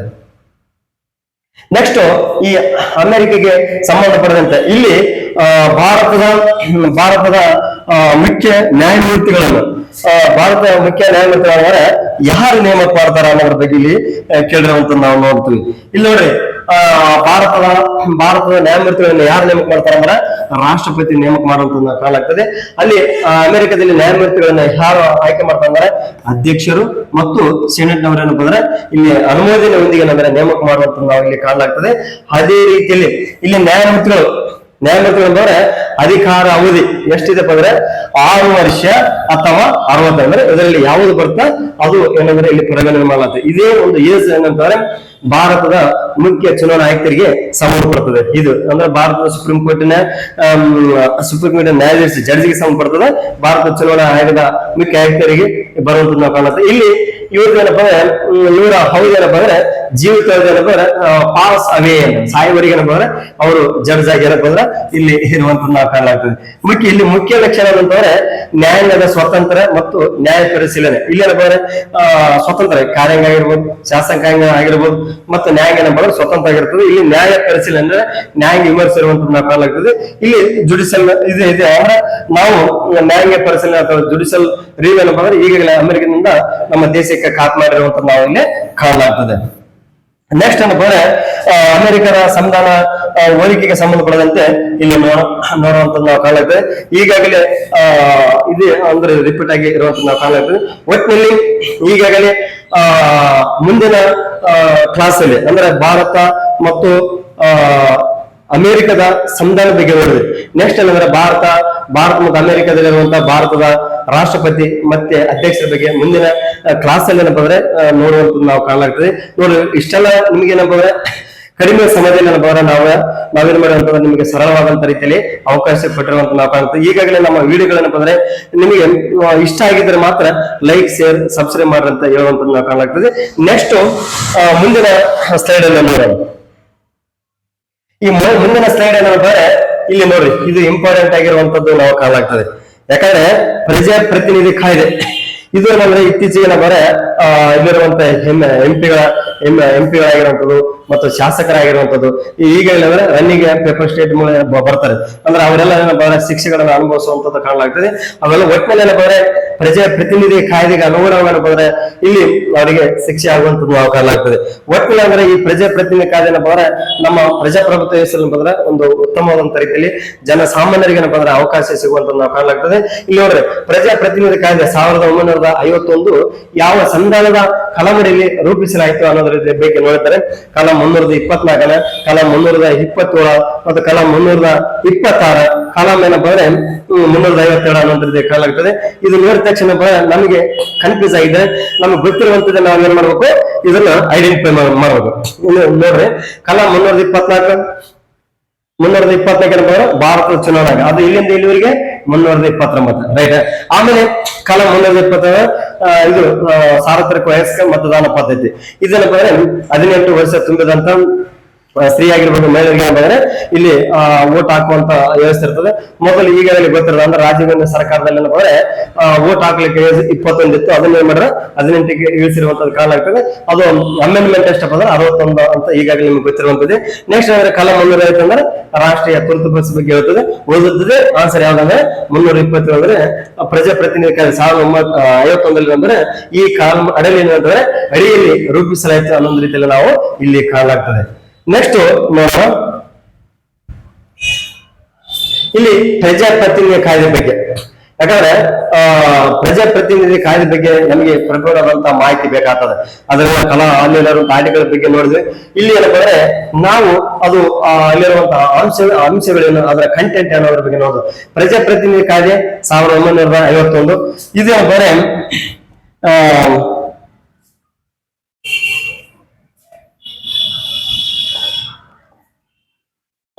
1951 ಎಷ್ಟಾಗಂದ್ರೆ ಜುಲೈ 17 ಇದರಲ್ಲಿ ಸ್ಥಾಪನೆ ಆಗಿರ್ತದ. ಇದರ ಮೇಲು ಉದ್ದೇಶಗಳು, ಪ್ರಜಾಪ್ರತಿನಿಧಿ ಕಾಯ್ದೆಯ ಉದ್ದೇಶಗಳು, ಈ ಉದ್ದೇಶಗಳು ಏನಪ್ಪ ಅಂದ್ರೆ ಚುನಾವಣೆ ಪ್ರಕ್ರಿಯೆ ಅಂದ್ರೆ ಎಲೆಕ್ಷನ್ ಪ್ರೊಸೆಸ್ ಬಗ್ಗೆ ಇದು ಮಾಡ್ತದೆ. ಮತ್ತೇನ್ ಮಾಡ್ತದೆ ಅಂದ್ರೆ ಇದರಲ್ಲಿ ಯಾವ್ದಂದ್ರೆ ಅರ್ಹತೆ, ಹೌದು ಅರ್ಹತೆ ಮತ್ತು ಅನರ್ಹತೆ ಬಗ್ಗೆ ಏನಪ್ಪ ಅಂದ್ರೆ ಇಲ್ಲಿ ನಿಯಮಗಳು ಪ್ರಜಾಪ್ರತಿನಿಧಿ ಕಾಯ್ದೆಯಲ್ಲಿ ಇರುವಂತ ನಾವು ಕಾಣಲಾಗ್ತದೆ. ಮತ್ತೆ ಇದರಲ್ಲಿ ಏನಂದ್ರೆ ಅರ್ಹತೆ ಮತ್ತು ಅನರ್ಹತೆ ಇದೆಲ್ಲ ಇದು ಯಾವ ನಿಯಮಗಳಲ್ಲಿ ಬರ್ತದೆ ಅಂದ್ರೆ ವಿಧಿ 8ರಿಂದ 11ನೇ ವಿಧಿ ಒಳಗೆ ಬರುವಂತದ್ದು ನಾವು ಕಾಣಲಾಗ್ತದೆ. ಇದರ ಪ್ರಮುಖವಾಗಿ ವಿಧಿ 8 ಇದೆಲ್ಲ ಇದು ಯಾವುದ್ರ ಬಗ್ಗೆ ಮಾಹಿತಿ ಕೊಡ್ತಂದ್ರೆ ಅಲ್ಲಿ ಸದಸ್ಯರ ಅನರ್ಹತೆ ಬಗ್ಗೆ ಮಾಹಿತಿ ಕೊಡುವಂತದ್ದು ಕಾಣುತ್ತೆ. ಯಾವುದರ ಮೂಲಕ ಅನರ್ಹತೆಯನ್ನು ಮಾಡ್ತಂದ್ರೆ ನ್ಯಾಯದ ಶಿಕ್ಷೆ ಮೂಲಕ ಅವರ ಅನರ್ಹತೆಯನ್ನು ನಾವು ಕಾಣಲಾಗ್ತದೆ. ಇಲ್ಲಿ 123 ಈ ವಿಧಿ ಇದೆಲ್ಲ ಇದು ಏನ್ ಮಾಡ್ತಂದ್ರೆ ಭ್ರಷ್ಟ ಪ್ರಕ್ರಿಯೆ ಅಂದ್ರೆ ಲಂಚವನ್ನು ಸ್ವೀಕರಿಸಿದಂತ ಸಂದರ್ಭದಲ್ಲಿ ಆಗಿರುವಂತದ್ದು, ಮತ ಖರೀದಿ ಆಗಿರುವಂತದ್ದು, ಇವೆಲ್ಲ ಏನಪ್ಪ ಅಂದ್ರೆ 123 ಅಡಿಯಲ್ಲಿ ಬರುವಂತದ್ದು ನಾವು ಕಾಣಲಾಗ್ತದೆ. ಅದೇ ರೀತಿ ಅಂದ್ರೆ ಇಲ್ಲಿ ಪ್ರಮುಖವಾಗಿ ಏನಪ್ಪ ಅಂದ್ರೆ ಪ್ರಜಾಪ್ರತಿನಿಧಿ ಕಾಯ್ದೆ ಏನಪ್ಪ ಅಂದ್ರೆ ಜನಪ್ರತಿನಿಧಿ ಕಾಯ್ದೆಯಲ್ಲಿ ಬದಲಾವಣೆ ಯಾವ್ದಪ್ಪ ಅಂದ್ರೆ ಪಕ್ಷ ಬದಲಾವಣೆ ಅಂದ್ರೆ ಒಂದು ಪಕ್ಷದಿಂದ ಬಿಟ್ಟು ಇನ್ನೊಂದು ಪಕ್ಷಕ್ಕೆ ಅಂದ್ರೆ ಎಂಟ್ರಿ ಕೊಡೋದು ಅಂದ್ರೆ ಅಯ್ಯಾರಾಮ್ ಗಯರಾಮ್ ಬರುವಂತದ್ದು ನಾವು ಕಾಣ ಅಂದ್ರೆ ಒಂದು ಪಕ್ಷ ಬಿಟ್ಟು ಇನ್ನೊಂದು ಪಕ್ಷ ಹೋಗ್ತಾರೆ. ಈ ರೀತಿಯಿಂದ ಇಡೀ ಒಂದು ಪ್ರಜಾಪ್ರಭುತ್ವ ವ್ಯವಸ್ಥೆ ಏನಪ್ಪ ಅಂದ್ರೆ ಒಂದು ರೀತಿಯ ತೊಂದರೆ ಆಗುವಂತದ್ದು ಕಾಣುತ್ತೆ. ಇದನ್ನ ತಪ್ಪಿಸ್ಬೇಕಂತ ಏನ್ ಮಾಡ್ತಾರೆ, ರಾಜೀವ್ ಗಾಂಧಿ ಸರ್ಕಾರದಲ್ಲಿ ಏನ್ ಮಾಡ್ತಾರೆ ಪಕ್ಷಾಂತರ ನಿಷೇಧ ಕಾಯ್ದೆ ಅಂದ್ರೆ ಜಾರಿಗೆ ಬಂದಿರುವಂತದ್ದು ನಾವು ಕಾಣಲಾಗ್ತದೆ. ಎಷ್ಟಪ್ಪ 52ನೇ ತಿದ್ದುಪಡಿ 1985 ನಂತರ ಇದು ವೆರಿ ಇಂಪಾರ್ಟೆಂಟ್. ಯಾಕಂದ್ರೆ ಈಗಾಗಲೇ ಎಕ್ಸಾಮ್ ಗಳಲ್ಲಿ ಕೇಳಿರುವಂತದ್ದು SD, FD, PC, PSI ಇತರ KSET ಅಲ್ಲಿ ಕೇಳಿರುವಂತ ನಾವು ಇಲ್ಲಿ ಕಾಣಲಾಗ್ತದೆ. ನೆಕ್ಸ್ಟ್ ಏನಪ್ಪ ಅಂದ್ರೆ ಮುಂದಿನಲ್ಲಿ ನೋಡೋಣ. ಮುಂದಿನ ಸ್ಲೈಡ್ ಇಲ್ಲಿ ನಮಗೆ ಯಾಕಂದ್ರೆ ಈಗಾಗಲೇ ಪರಿಪೂರ್ಣವಾದಂತ ಮಾಹಿತಿ ಇರ್ತಾವ. ಯಾಕಂದ್ರೆ ಥಿಯರಿ ಬಗ್ಗೆ ಎಲ್ಲಾ ರೀತಿಯಾದಂತ ನಾವು ನೋಡಿರ್ತೇವೆ. ಆ ವರ್ಷ ಏನಪ್ಪ ಅಂದ್ರೆ ಕೆಲವು ಅಂಕಿ ಅಂಶಗಳ ಬಗ್ಗೆ ಏನಪ್ಪ ನಮಗೆ ಪರಿಪೂರ್ಣವಾದಂತ ಮಾಹಿತಿ ಇರಲ್ಲ. ಇಂತಹ ಸಂದರ್ಭದಲ್ಲ ನೋಡ್ರಿ ಈಗಾಗಲೇ ಲೀಸ್ಟ್ ಈ ಕಡೆ ಎಲ್ಲ ಸ್ಟೇಟ್ ಇರುವಂತದ್ದು ಇದರಲ್ಲಿ ಏನಪ್ಪ ಅಸೆಂಬ್ಲಿ ಲೆಜಿಸ್ಲೇಟಿವ್ ಅಂದ್ರೆ ಇಲ್ಲಿ ಸ್ಥಾನಗಳ ಬಗ್ಗೆ ನಾವು ನೋಡಲಾಗ್ತದೆ. ಅಂದ್ರೆ ವಿಧಾನಸಭೆಯ ಇರುವಂತಹ ಸ್ಥಾನ ಇಡೀ ರಾಜ್ಯದಲ್ಲಿ ಎಷ್ಟೆಷ್ಟು ಸ್ಥಾನಗಳಿದ್ದಾವೆ ಅನ್ನೋದ್ರ ಬಗ್ಗೆ ನಾವು ಇಲ್ಲಿ ನೋಡುವಂತದ್ದು. ಈಗಲೇ ಈ ಸೈಡ್ ಏನಪ್ಪ ಈಗಾಗಲೇ ಪುಸ್ತಕಗಳಿರ್ತಾವೆ, ನೀವೇನ್ ಮಾಡ್ತೇವೆ ಕಾಮನ್ ಆಗಿ ಓದ್ತೀರಿ, ಓದ್ ತಕ್ಷಣ ನೆನಪಲ್ಲಿ ಇರಲ್ಲ. ನೀವೇನಂದ್ರೆ ಹೆಚ್ಚೆಚ್ಚು ರೀತಿಯಲ್ಲಿ ಅಂದ್ರೆ ಸರಿಯಾದಲ್ಲಿ ನೋಟ್ಸ್ ಮಾಡಿಕೊಂಡು ನಿಮಗೆ ಪರಿಪೂರ್ಣ ಮಾಹಿತಿ ಇರ್ತದೆ. ಆಂಧ್ರ ಪ್ರದೇಶದಲ್ಲಿರುವಂತಹ ವಿಧಾನಸಭೆಯ ಸದಸ್ಯರ ಸಂಖ್ಯೆ ಎಷ್ಟಿದ್ದಾರೆ ಅಂತಂದ್ರೆ ಎಷ್ಟಿದೆ? 175. ಈ 175 ಇದೆಯಲ್ಲ, ಇದು ಆಂಧ್ರದ ಮಾತ್ರ. ಮೊದಲಿನ ಬರೆ ಈಗಾಗಲೇ ಆಂಧ್ರ ವಿಭಜನೆ ಆಗಿದ್ದಿಲ್ಲ. ಅದೇನಪ್ಪ, ಆಂಧ್ರ ವಿಭಜನೆ ಆಗಿದ್ದು 2014ರಲ್ಲಿ ವಿಭಜನೆ ಆಗಿರುವಂತ ನಾವು ಕಾಣಲಾಗ್ತದೆ. ಮೊದಲು ಆಂಧ್ರದ ವಿಧಾನಸಭೆಯಲ್ಲಿರುವಂತಹ ಶಾಸಕರ ಸಂಖ್ಯೆ ಎಷ್ಟಿತ್ತು ಅಂತಂದ್ರೆ 294 ಇತ್ತು. ಇದು ಈಗಾಗಲೇ ಅಂದ್ರೆ ತೆಲಂಗಾಣದಲ್ಲಿ ಎಷ್ಟು MLA 119 ಪ್ಲಸ್ 174 ಎಷ್ಟಾಗ್ತದೆ ಅಂತಂದ್ರೆ 294 ಆಗುವಂತದ್ದು ನಾವು ಕಾಣಲಾಗ್ತದೆ. ಇದಕ್ಕೆ ಆಂಧ್ರಕ್ಕೆ 175 ಶಾಸಕರು ಇರುವಂತದ್ದು ನಾವು ಕಾಣಲಾಗ್ತದೆ. ಗುಜರಾತ್ ನಲ್ಲಿ 182 ಬರ್ತದೆ. ಆಮೇಲೆ ಮಿಜೋರಾಂ 40 ಸ್ಥಾನಗಳು ಬರ್ತದೆ. ಮತ್ತು ಪಶ್ಚಿಮ ಬಂಗಾಳ 294 ಬರುವಂತದ್ದು ನಾವು ಇಲ್ಲಿ ಕಾಣಲಾಗ್ತದೆ. ಇಲ್ಲಿ ಇದಂದ್ರೆ ಆಂಧ್ರ ರಚನೆ ಆಗ್ಬೇಕಾದ್ರೆ ಈಗಾಗಲೇ ಅಂದ್ರೆ ಪುಟ್ಟಿ ಶ್ರೀರಾಮುಲು ಏನಂತಂದ್ರೆ ಅಲ್ಲಿ ಸತ್ಯಾಗ್ರಹವನ್ನು ಮಾಡಿದ್ರೆ ಆಂಧ್ರ ಭಾಷೆ ಆದ್ರ ಮೇಲೆ ಆಂಧ್ರ ರಚನೆ ಮಾಡ್ಲಿಕ್ಕೆ ಅವರೊಬ್ಬ ಪ್ರಮುಖವಾದಂತ ಸಮಾಜ ಮುಖ್ಯ ಮತ್ತು ಹೋರಾಟಗಾರ ಅನ್ನುವಂತ ನಾವು ಕಾಣಲಾಗ್ತದೆ. ನೆಕ್ಸ್ಟ್ ಇಲ್ಲಿ ಪ್ರಮುಖವಾಗಿ ಏನಂದ್ರೆ ಸಶಸ್ತ್ರಗಳ ನಿಯಂತ್ರಣ. ಈಗಾಗಲೇ ಶೀತಲ ಯುದ್ಧ ಸಂದರ್ಭದಲ್ಲಿ ಇಲ್ಲಿ ಏನಂದ್ರೆ ಭಾರತ ಅಲ್ಲ, ಅಮೆರಿಕ ಮತ್ತು ರಷ್ಯಾ ಏನಂತಂದ್ರೆ ಈಗಾಗಲೇ ಅಣಾಸ್ತ್ರಗಳನ್ನು ಹೆಚ್ಚೆಚ್ಚು ಸ್ಟಾಕ್ ಮಾಡಿ ಏನಂದ್ರೆ ಇಡೀ ಯುದ್ಧದ ಭೀತಿ ಆಗುವಂತದ್ದು ನಾವು ಕಾಣಲಾಗ್ತದೆ. ಇದನ್ನ ಏನಂದ್ರೆ ತಪ್ಪಿಸಬೇಕು ಅನ್ನೋ ಒಂದು ಉದ್ದೇಶದಿಂದ ಇಲ್ಲಿ ಏನ್ ಮಾಡ್ತಾರೆ ಅಂದ್ರೆ ಸಶಸ್ತ್ರ ನಿಯಂತ್ರಣ ಒಂದು ಒಪ್ಪಂದವನ್ನು ಮಾಡಿಕೊಳ್ಳುವಂತದ್ದು ನಾವು ಕಾಣಲಾಗ್ತದೆ. ಇಲ್ಲಿ ಪ್ರಮುಖ ಆದಂತ ಒಪ್ಪಂದಗಳಲ್ಲಿ ಏನಂತಂದ್ರೆ ಇಲ್ಲಿ ಯಾವ್ದು ಬರ್ತಂದ್ರೆ ಒಂದದ್ದು ಯಾವ್ದಪ್ಪ ಅಂದ್ರೆ 1959 ಇದೆಲ್ಲ, ಇದು ಅಂಟಾರ್ಟಿಕ್ ಒಪ್ಪಂದ ಅಂದ್ರೆ AT ಅಂಟಾರ್ಟಿಕ್ ಒಪ್ಪಂದ. ಇದರಲ್ಲಿ ಯಾವುದು ಸರಿ ಇದೆ ಅನ್ನೋ ರೀತಿಯಲ್ಲಿ ಕೇಳಿರುವಂತ ಕಾಣಾಗ್ತದೆ. ಒಂದನೇದು ರೈಟ್ ಬರ್ತದೆ. ಆಮೇಲೆ 1963 ಬಾಹ್ಯಾಕಾಶ ಪರೀಕ್ಷಾ ನಿಷೇಧ ಒಪ್ಪಂದ ಅಂದ್ರೆ ಇದು ಏನಪ್ಪ ಅಂದ್ರೆ PT ಬರುವಂತಂದ್ರೆ ಪಾರ್ಟಿಲ್ ಟೆಸ್ಟ್ ಬ್ಯಾನ್ ಟ್ರೀಟಿ ಅನ್ನೋ ರೀತಿಯಲ್ಲಿ ನಾವು ಇದು ರೇಟ್ ಬರ್ತದೆ. ಆಮೇಲೆ 1990 ಇದೆ ಸಮಗ್ರ ಪರೀಕ್ಷೆ ನಿಷೇಧ ಒಪ್ಪಂದ ಅಂತಿದೆ. ಇದೇನಪ್ಪ ರಾಂಗ್ ಆಗುತ್ತದೆ. ಇದಕ್ಕೆ ನೀವು ಅಪ್ಡೇಟ್ ಮಾಡುವಂತದ್ದು 1996 ಅಂದ್ರೆ CTBT conference test ban treaty ಅನ್ನುವಂಥದ್ದು ಕಾಣಾಗ್ತದೆ. ನೆಕ್ಸ್ಟ್ 1982 ಇದು ಕೂಡ ರಾಂಗ್ ಆಗುತ್ತದೆ. ಇದೇನಂದ್ರೆ 1972 ಇದಂದ್ರೆ ಬ್ಯಾಲಿಸ್ಟಿಕ್ ವಿರೋಧಿ ಕ್ಷಿಪಣಿ ಒಪ್ಪಂದ ಅನ್ನೋದ್ರಿಂದ ಕಾಣಾಗ್ತದೆ. ಇವೆಲ್ಲ ನೋಡಿದ್ರೆ ಇದು ಸರಿ ಇದೆ A, ಇದು ಸರಿ ಇದೆ B, ಇದು C. ಇದರ ಎರಡನೇ ಆನ್ಸರ್ ಆಗುವಂತದ್ದು ನಾವು ಇಲ್ಲಿ ಕಾಣಲಾಗ್ತದೆ. ನೆಕ್ಸ್ಟ್ ಇಲ್ಲಿ ನೋಡ್ರಿ, ಯಾಕಂದ್ರೆ ಎಲ್ಲಾ ಥಿಯರಿಗಳ ಬಗ್ಗೆ ಏನಪ್ಪ ಅಂದ್ರೆ ಎಲ್ಲಾ ರೀತಿಯಾದಂತ ಮಾಹಿತಿ ಇರ್ತದೆ. ಬಟ್ ಏನಪ್ಪ ನಮಗೆ ಆ ಕ್ವಶನ್ ನೋಡಿದ ತಕ್ಷಣ ಏನಪ್ಪ ಅಂದ್ರೆ ನಮಗೆ ಪ್ರಮುಖವಾಗಿ ಏನಂದ್ರೆ ನಮ್ಮ 6 ಸೆನ್ಸ್ ಕೆಲಸ ಮಾಡ್ಬೇಕು. ಅದನ್ನ ಮಾಡ್ಬೇಕಾದ್ರೆ ನಾವೇನ್ ಮಾಡ್ಬೇಕು, ಈ ರೀತಿಯಾದಂತ ನಮ್ಮ ನೋಟ್ಸ್ ಗಳನ್ನ ರೆಡಿ ಮಾಡ್ಬೇಕು. ಇಲ್ಲ ನೋಡಿದ ಮೇಲೆ ಇವ್ರ ವಿಚಾರಗಳು ಏನಿದಾವ ಅನ್ನೋದ್ರ ಬಗ್ಗೆ ಕೀ ಪಾಯಿಂಟ್ಸ್ ಬರ್ಬೇಕು. ಅಂದಾಗ ಮಾತ್ರ ಏನಪ್ಪ ನಿಮಗೆ ವಿಚಾರಗಳಿರುವಂತ ನಾವು ಕಾಣಾಗ್ತದೆ. ನೋಡ್ರಿ, ಶಾರ್ಟ್ ಆಗಿ ನಾವು ನೋಡುವಂತದ್ದು ಅರವಿಂದ್ ಘೋಷ್ ಏನಪ್ಪ ಅಂದ್ರೆ ಇವ್ರೇನಪ್ಪ ಅಂದ್ರೆ ಸ್ವತಂತ್ರ ಪಡೆಯುವಲ್ಲಿ ಏನಪ್ಪ ಅಂದ್ರೆ ಈಗಾಗಲೇ ಅಂದ್ರೆ ಒಂದು ಕ್ರಾಂತಿಕಾರಿಯಾಗಿ ಕೆಲಸ ಮಾಡ್ತಾರೆ. ಜನರನ್ನ ಅಂದ್ರೆ ಒಗ್ಗೂಡಿಸುವಂತ ಒಂದು ವ್ಯವಸ್ಥೆ ಮಾಡ್ತಾರೆ. ಇವ್ರೇನಪ್ಪ ಅಂದ್ರೆ ಕ್ರಾಂತಿಕಾರಿಗಳು. ಹೌದು, ಕ್ರಾಂತಿಕಾರಿಗಳು ಆಗೋದ್ರ ಜೊತೆ ಏನಪ್ಪ ಅಂದ್ರೆ ಇವರು ಆಧ್ಯಾತ್ಮಿಕ ಅರಾಜಕತೆಗೆ ಏನಪ್ಪ ಅಂದ್ರೆ ಇಲ್ಲಿ ಕೆಲಸ ಮಾಡ್ತಾರೆ. ಅಂದ್ರೆ ಕ್ರಾಂತಿಕಾರಿ ಆಗೋದು ಮತ್ತು ಆಧ್ಯಾತ್ಮಿಕ ಅರಾಜಕತೆ ಅನ್ನುವಂತ ರೀತಿಯಲ್ಲಿ ನಾವು ಕಾಣಲಾಗ್ತದೆ. MN ರಾವ್ ಇವರೇನಪ್ಪ ಅಂದ್ರೆ ತೀವ್ರ ಮಾನವತ್ವದ ಬಗ್ಗೆ ಇರುವಂತ ಪ್ರಮುಖ ಪ್ರತಿಪಾದಕರಾಗಿರ್ತಾರೆ. ಸಿಮೋನ್ ಡಿ ಬ್ಯೂವರ್ ಇವ್ರೇನ್ ಮಾಡ್ತಾರೆ, ಮಹಿಳೆಯರ ಬಗ್ಗೆ ಕಾಳಜಿಯನ್ನು ವಹಿಸ್ತಾರೆ. ಇವರು ಯಾವ್ದಂದ್ರೆ ದಿ ಸೆಕೆಂಡ್ ಸೆಕ್ಸ್ ಅಂತ ಇಲ್ಲಿ ಪುಸ್ತಕ ಬರೆಯುವಂತದ್ದು ನಾವು ಕಾಣಲಾಗ್ತದೆ. ಮತ್ತು ರಾಚೆಲ್ ಕಾರ್ಸನ್ ಪರಿಸರ ಬಗ್ಗೆ ಕಾಳಜಿಯನ್ನು ವಹಿಸಿರುವಂತ ಪ್ರಮುಖವಾದಂತ ಯಾರಪ್ಪ ಅಂದ್ರೆ ವ್ಯಕ್ತಿ ಆಗಿರ್ತಾರೆ. ಯಾರಪ್ಪ ಅಂದ್ರೆ ಇಲ್ಲಿ ಸೈಲೆಂಟ್ ಸ್ಪ್ರಿಂಗ್ ಇಲ್ಲಿ ಕೃತಿ ಬರ್ತಾರೆ. ಇದು ಪರಿಸರ ಬಗ್ಗೆ ಇರುವಂತದ್ದು. ಇವೆಲ್ಲ ನಿಮ್ಗೆ ಈಗಾಗಲೇ ಅಂದ್ರೆ ಕಂಟಿನ್ಯೂ ಕ್ಲಾಸ್ ನೋಡ್ತಾ ಇದ್ರೆ ಏನಪ್ಪ ಅಂದ್ರೆ ನಿಮ್ಗೆ ಈ ವ್ಯಕ್ತಿಗಳ ಇವ್ರೇನಪ್ಪ ಹಳೆಬರಾಗ್ತಾರೆ. ಅದೇ ಹೊಸ ಕ್ಲಾಸ್ ಇವಾಗ ನೋಡುವಂತ ಅಂದ್ರೆ ಇವರಿಗೆ ಮಾಹಿತಿ ನಿಮ್ಗೆ ಏನಪ್ಪ ಅಂದ್ರೆ ಇಲ್ಲದೆ ಇರುವಂತದ್ದು ನಾವು ಕಾಣಲಾಗ್ತದೆ. ನೆಕ್ಸ್ಟ್ ಇದಾದ ಮೇಲೆ ಇಲ್ಲಿ ವಿಲಿ ಕಿಮ್ಲಿಕ್ ಯಾರು ಬರ್ತಂದ್ರೆ ವಿಲ್ ಕಿಮ್ಲಿಕ್ ಇವರು ಯಾವಂದ್ರೆ ಮಲ್ಟಿ ಕಲ್ಚರಲ್ ಬಗ್ಗೆ ಏನಪ್ಪ ಅಂದ್ರೆ ಇಲ್ಲಿ ಹೆಚ್ಚಿನ ಆದ್ಯತೆ ಕೊಡುವಂತ ವ್ಯಕ್ತಿ ಆಗಿರ್ತಾರೆ ವಿಲ್ ಕಿಮ್ಲಿಕ್. ಇದರ ಆದ್ಮೇಲೆ ನಾವು ಕ್ವಶನ್ ಅನ್ನು ಐಡೆಂಟಿಫೈ ಮಾಡುವಂತ ಜಯಪ್ರಕಾಶ್ ಅಂದ್ರೆ ಸಮಾಜದ ಬಗ್ಗೆ ಇರುವಂತಹ ಪ್ರಮುಖವಾದಂತಹ ವ್ಯಕ್ತಿ ಆಗಿರ್ತಾರೆ ಮತ್ತು ಟೋಟಲ್ ರೆವಲ್ಯೂಷನ್ ಸಂಪೂರ್ಣ ಕ್ರಾಂತಿ ಬಗ್ಗೆ ಇದು ಮಾಡ್ತಾರೆ. ಭೂದಾನ ಚಳವಳಿಯನ್ನ ಇವರು ಭಾಗಿಸಿರುವಂತಹ ಪ್ರಮುಖವಾದಂತಹ ವ್ಯಕ್ತಿ ಆಗಿರ್ತಾರೆ ಸಿಮೋನ್ ಬೀವರ್. ಈ ಸಿಮೋನ್ ಬೀವರ್ ಅಂದ್ರೆ ಇವರು ಏನಂದ್ರೆ ಈ ಮಹಿಳೆಯರ ಬಗ್ಗೆ ಏನಪ್ಪ ಇಲ್ಲಿ ಪರಿಪೂರ್ಣವಾದಂತಹ ಕಾಳಜಿ ಹೊಂದಿರ್ತಾರೆ.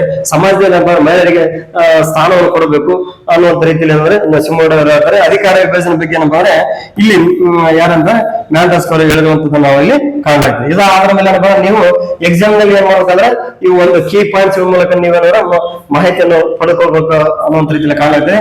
ಜಾನ್ ರಾಲ್ಸ್, ಈ ಜಾನ್ ರಾಲ್ಸ್ ಇದಾರಲ್ಲ ಇವರು ನ್ಯಾಯದ ಬಗ್ಗೆ ಏನಂದ್ರೆ ಹೆಚ್ಚಿನ ರೀತಿಯಲ್ಲಿ ಏನ್ ಮಾಡ್ತಾರ ಇವರು ತಮ್ಮದಾದಂತ ರೀತಿಯಲ್ಲಿ ಇದು ಮಾಡ್ತಾರೆ. ಅಂದ್ರೆ ಸಮಾನತೆ ಬಗ್ಗೆ ಏನಂದ್ರೆ ಹೆಚ್ಚಿನ ಮಹತ್ವವನ್ನು ಕೊಡ್ತಾರೆ. ಮತ್ತೆ GS ಮಿಲ್ ಅಂದ್ರೆ ಸ್ವಾತಂತ್ರ್ಯ ಬಗ್ಗೆ ಏನಂದ್ರೆ ಮಾಹಿತಿನ ಕೊಡುವಂತ ಹರಿಕಾರ ಇದ್ದಾರೆ. ಸ್ವಾತಂತ್ರ್ಯದ ಹರಿಕಾರ ಯಾರಪ್ಪ ಅಂದ್ರೆ GS ಮಿಲ್ ಅನ್ನೋದ್ರ ಕಾಲಕ್ಕೆ ಸ್ವಾತಂತ್ರ್ಯ ಬಗ್ಗೆ ಗೊತ್ತಲ್ಲ, ನೆಗೆಟಿವ್ ಲಿಬರ್ಟಿ, ಪಾಸಿಟಿವ್ ಲಿಬರ್ಟಿ ಬಗ್ಗೆ ಈಗಲೇ ಕಳೆದ ತರಗತಿ ನೋಡ್ತಾರೆ. ಕೋರ್ಟಲ್ಲಿ ಏನಪ್ಪ ಅಂದ್ರೆ ರಾಜಕೀಯ ನೀತಿ ಬಗ್ಗೆ ಹೇಳ್ತಾರೆ. ಅಂದ್ರೆ ಯಾವ್ದಪ್ಪ ಅಂದ್ರೆ ಅರ್ಥಶಾಸ್ತ್ರ ಕೃತಿಯಲ್ಲಿ ಅರ್ಥಶಾಸ್ತ್ರ ಕುರಿತು ಅಂದ್ರೆ ಒಂದು ಸ್ಟೇಟ್ ಯಾವ ರೀತಿ ಇರಬೇಕು ಅನ್ನೋದ್ರ ಬಗ್ಗೆ ಇವರ ಸಪ್ತಾಂಗ ಸಿದ್ಧಾಂತಗಳ ಬಗ್ಗೆ ಅಂದ್ರೆ ನಾವು ಮಾಹಿತಿ ನೋಡಿದಾಗ ಇಲ್ಲಿ ಗೊತ್ತಾಗ್ತದೆ. ಅದೇ ರೀತಿ ಮೆಕೋಲಿಯರ್ ಏನಪ್ಪ ಇವರು ಕೂಡ ಏನಪ್ಪ ರಾಜಕೀಯ ನೀತಿ ಬಗ್ಗೆ ಹೇಳ್ತಾರೆ. ಇವ್ರೇನಪ್ಪ ಅಂದ್ರೆ ಯಾವ್ದು ಬರ್ತದೆ ಕೃತಿ ದಿ ಪ್ರಿನ್ಸ್ ಅಂದ್ರೆ ರಾಜಕುಮಾರ, ಅಲ್ಲಿರುವಂತ ರಾಜರಿಗೆ ಅಲ್ಲಿರುವಂತ ಆಡಳಿತರಿಗೆ ಯಾವ ರೀತಿ ಮಾಡ್ಬೇಕು ಅನ್ನೋ ರೀತಿಯಲ್ಲಿ ನಾವು ಕಾಣುತ್ತೆ. ನೋಡ್ರಿ ಇವರು ಭಾರತೀಯ ಪ್ರಾಚೀನ ಚಿಂತಕರು, ಇವರು ಆಧುನಿಕ ರಾಜಕೀಯ ಚಿಂತಕರು, ಇವರ ವಿಚಾರಗಳೇ ಇವರಲ್ಲಿ ಕಾಪಿ ಪೇಸ್ಟ್ ಇರುವಂತದ್ದು ನಾವು ಕಾಣಲಾಗ್ತದೆ. ಇದು ನೀವು ಏನಪ್ಪ ಅಂದ್ರೆ ಮೈಂಡ್ ಅಲ್ಲಿ ನೀವು ಸೇವ್ ಮಾಡಬೇಕು. ನೆಕ್ಸ್ಟ್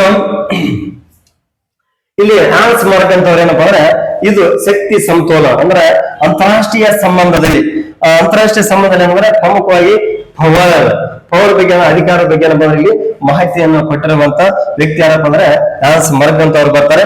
ಇವರು ಏನಪ್ಪ ಅಂದ್ರೆ ವಾಸ್ತವವಾದಿಗಳು. ಇವ್ರು ಏನ್ ಬರ್ತಾರೆ ಅಂದ್ರೆ ಪ್ರಮುಖವಾದಂತ ಆಗಿರ್ತಾರ ಅನ್ನೋ ರೀತಿಯಲ್ಲಿ ನಾವು ಇಲ್ಲಿ ಕಾಣಲಾಗ್ತೇವೆ, ವಾಸ್ತವಿಕ ವಾದಿಗಳು. ನೆಕ್ಸ್ಟ್ ಏನಪ್ಪ ಅಂದ್ರೆ ಕ್ರಿಸ್ಟಲ್ ಸೆಲ್ಮಿಸ್ಟರ್, ಇವರು ಏನಪ್ಪ ಅಂದ್ರೆ ಸ್ತ್ರೀವಾದ ಬಗ್ಗೆ ಅಂದ್ರೆ ಹೆಚ್ಚಿನ ಗಮನ ಹರಿಸಿರ್ತಾರೆ. ಅಷ್ಟೇ ಅಂದ್ರೆ ಪರಮಾಧಿಕಾರ ಬಗ್ಗೆ ಏನಪ್ಪ ಅಂದ್ರೆ ಇವರು ಕೊಟ್ಟಿರ್ತಾರೆ. ಈ ಪರಮಾಧಿಕಾರ ಅಂದ್ರೆ ಈಗಾಗಲೇ ಬಾಹ್ಯ ಬರ್ತದ, ಆಮೇಲೆ ಆಂತರಿಕ ಪರಮಾಧಿಕಾರ ಬರ್ತದ. ಇದರಲ್ಲಿ ಎರಡು ವಿಧಗಳನ್ನು ನೋಡ್ತೇವೆ. ಬಾಹ್ಯ ಯಾರು ಬರ್ತದ ಅಂದ್ರೆ ಯಾರು ಬರ್ತಾರೆ ಆಂತರಿಕ ಅಂತಂದ್ರೆ ಇವರು ಬರ್ತಾರೆ ಜೀನ್ ಬೋಡಿನ್. ಬಾಹ್ಯ ಯಾರು ಬರ್ತಾರ ಇವರು ಗುರುಸಿಸ್ ಬರ್ತಾರೆ. ಅದೇ ರೀತಿ ಅಂದ್ರೆ ಲೆನಿನ್ ಅಲ್ಲಿ ಇವರ ಕ್ರಾಂತಿಕಾರಿ ಬಗ್ಗೆ ಹೆಚ್ಚಿನ ಮಾಹಿತಿಯನ್ನು ಕೊಡ್ತಾರೆ ಅನ್ನೋ ರೀತಿಯಲ್ಲಿ ನಾವು ಕಾಣಲಾಗ್ತದೆ. ನೆಕ್ಸ್ಟ್ ಮತ್ತೆ ಕಾರ್ಲ್ ಮಾರ್ಕ್ಸ್. ಈ ಕಾರ್ಲ್ ಮಾರ್ಕ್ಸ್ ಏನಪ್ಪ ಇವರು ಮಾರ್ಕ್ಸ್ವಾದದ ಒಂದು ಚಿಂತಕ ಆಗಿ ಕೆಲಸ ಮಾಡಿರ್ತಾರೆ. ಒಟ್ಟಂದ್ರೆ ಇಲ್ಲಿ ಇಡೀ ರಷ್ಯಾದಲ್ಲಿ ಆಗಿರುವಂತದ್ದು ಅಲ್ಲಿ ಕಾರ್ಮಿಕರ ಪರವಾಗಿ ಏನಪ್ಪ ಅಂದ್ರೆ ಇವರು ಹೋರಾಟ ಮಾಡಿರುವಂತಹ ವ್ಯಕ್ತಿ ಆಗಿರ್ತಾರೆ. ಅದೇ ಮಾರ್ಕ್ಸ್ ವಾದಿಗಳ ಚಿಂತಕರು ಯಾರಪ್ಪ ಅಂತಂದ್ರೆ ಈಗಾಗಲೇ ಇವ್ರು ಬರ್ತಾರೆ ಏಂಜಲ್ಸ್ ಬರ್ತಾರೆ. ಕಾರ್ಲ್ ಮಾರ್ಕ್ಸ್ ಪ್ಲಸ್ ಏಂಜಲ್ಸ್ ಏನಪ್ಪಾ ಅಂದ್ರೆ ಮ್ಯಾನಿಫೆಸ್ಟೋ ಕೃತಿ ಬರ್ತಾರೆ, ಅದು ಜೊತೆಗೆ ಬರ್ತಾರೆ. ಅದೇ ರೀತಿ ಮಾರ್ಕ್ಸ್ವಾದಿಗಳು ಯಾರಪ್ಪ ಅಂದ್ರೆ ಇನ್ನೊಬ್ರು ಬರ್ತಾರೆ, ಯಾರು ಇದು ಗ್ರಾಮಸ್ಕಿ ಇವರು ಅಂದ್ರೆ ಮಾರ್ಕ್ಸ್ವಾದಿಗಳು ಆಗಿರ್ತಾರೆ. ಒಟ್ಟ ಕಾರ್ಮಿಕರ ಪರವಾಗಿ ಅಂದ್ರೆ ಹೋರಾಟ ಮಾಡುವಂತದ್ದು ನಾವು ಕಾಣಲಾಗ್ತದೆ. ಎಲ್ಟನ್ ಅಂದ್ರೆ ಮಾನವ ಸಂಬಂಧಗಳ ಬಗ್ಗೆ, ಅಲ್ಲಿ ಮಾನವ ಸಂಬಂಧಗಳ ಬಗ್ಗೆ ಏನಪ್ಪ ಅಂದ್ರೆ ಇಲ್ಲಿ ಅಧ್ಯಯನ ಮಾಡ್ತಾರೆ. ಯಾರು ಎಲ್ಟನ್ ಇವರು ಮಾನವ ಸಂಬಂಧದ ಸಿದ್ಧಾಂತ ಪ್ರತಿಪಾದಕರು. ಅಬ್ರಾಮೋಸ್ ಗೊತ್ತಲ್ಲ, ಹೀಗೆ ಅಂದ್ರೆ ಎಲರಿಕಿ ನೀಡ್ಸ್ಗಳ ಬಗ್ಗೆ ನೋಡ್ತೀವಿ. ಟೋಟಲ್ 5 ಹಂತಗಳ ಪಿರಮಿಡ್ ಆಕಾರದಲ್ಲಿ ನೋಡ್ತೀವಿ. ಅದರ ಮೂಲಕ ಮಾನವ ಏನಪ್ಪ ಅಂದ್ರೆ ಸಾಕ್ಷಾತ್ಕಾರವನ್ನು ಪಡಿಬಹುದು ಅನ್ನೋ ರೀತಿಯಲ್ಲಿ ಕಾಣುತ್ತೆ. ಮಾನವ ಅವಶ್ಯಕತೆ ಬಗ್ಗೆ ಏನಂದ್ರೆ ಇಲ್ಲಿ ಅವರು ಪರಿಪೂರ್ಣವಾದಂತಹ ಮಾಹಿತಿಯನ್ನು ಇಲ್ಲಿ ಕೊಟ್ಟಿರುವಂತದ್ದು ನಾವು ಕಾಣಲಾಗ್ತದೆ. ಮತ್ತು ಥಾಮಸ್ ಹಾಬ್ಸ್ ಅಂದ್ರೆ ನೈಸರ್ಗಿಕ ಸ್ಥಿತಿ.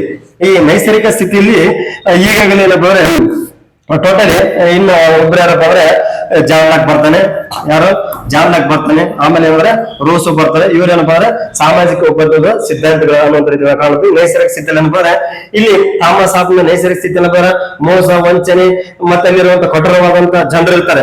ಆಮೇಲೆ ಅಂದ್ರೆ ಜಾನ್ ಲಾಕ್ ಅನ್ನೋದಿಲ್ಲ ಅಂದ್ರೆ ಸ್ವಲ್ಪ ಅಪ್ಡೇಟ್ ಆಗುತ್ತೆ. ಮತ್ತೆ ರೋಸೋ ಮತ್ತೆ ಫುಲ್ ಅಪ್ಡೇಟ್ ಆಗುವಂತ ನಾವು ಕಾಣುತ್ತದೆ. ಒಟ್ಟಂದ್ರೆ ಈ ಮೂಲಕ ಅಂದ್ರೆ ಇಡೀ ಸಮಾಜ, ಇಡೀ ರಾಜ್ಯ ಅಂದ್ರೆ ಅಸ್ತಿತ್ವ ಆಗಿರುವಂತದ್ದು ನಾವು ಇಲ್ಲಿ ಕಾಣುತ್ತೇವೆ. ಒಟ್ಟು ರಾಜಕೀಯ ವಿಚಾರಗಳೇನಪ್ಪ ನಿಮಗೆ ಕೆಸೆಟ್ ಸ್ಪರ್ಧೆಗಳ ಮಾಹಿತಿ ಇದ್ದಾಗ ಮಾತ್ರ ಏನಂದ್ರೆ ಕೆಸೆಟ್ ಆಗಿರ್ಬೋದು, ಯುಜಿಸಿ ಆಗ್ಬೋದು, ಇತರೆ ಲೆಕ್ಚರ್ಸ್ ಆಗಿರ್ಬೋದು, ಅಸಿಸ್ಟೆಂಟ್ ಪ್ರೊಫೆಸರ್ ಎಲ್ಲದಕ್ಕೆ ಎಲಿಜಿಬಲ್ ಆಗ್ಲಿಕ್ಕೆ ಅವಕಾಶ ಇರುವಂತ ನಾವು ಇಲ್ಲಿ ಕಾಣಲಾಗ್ತದೆ.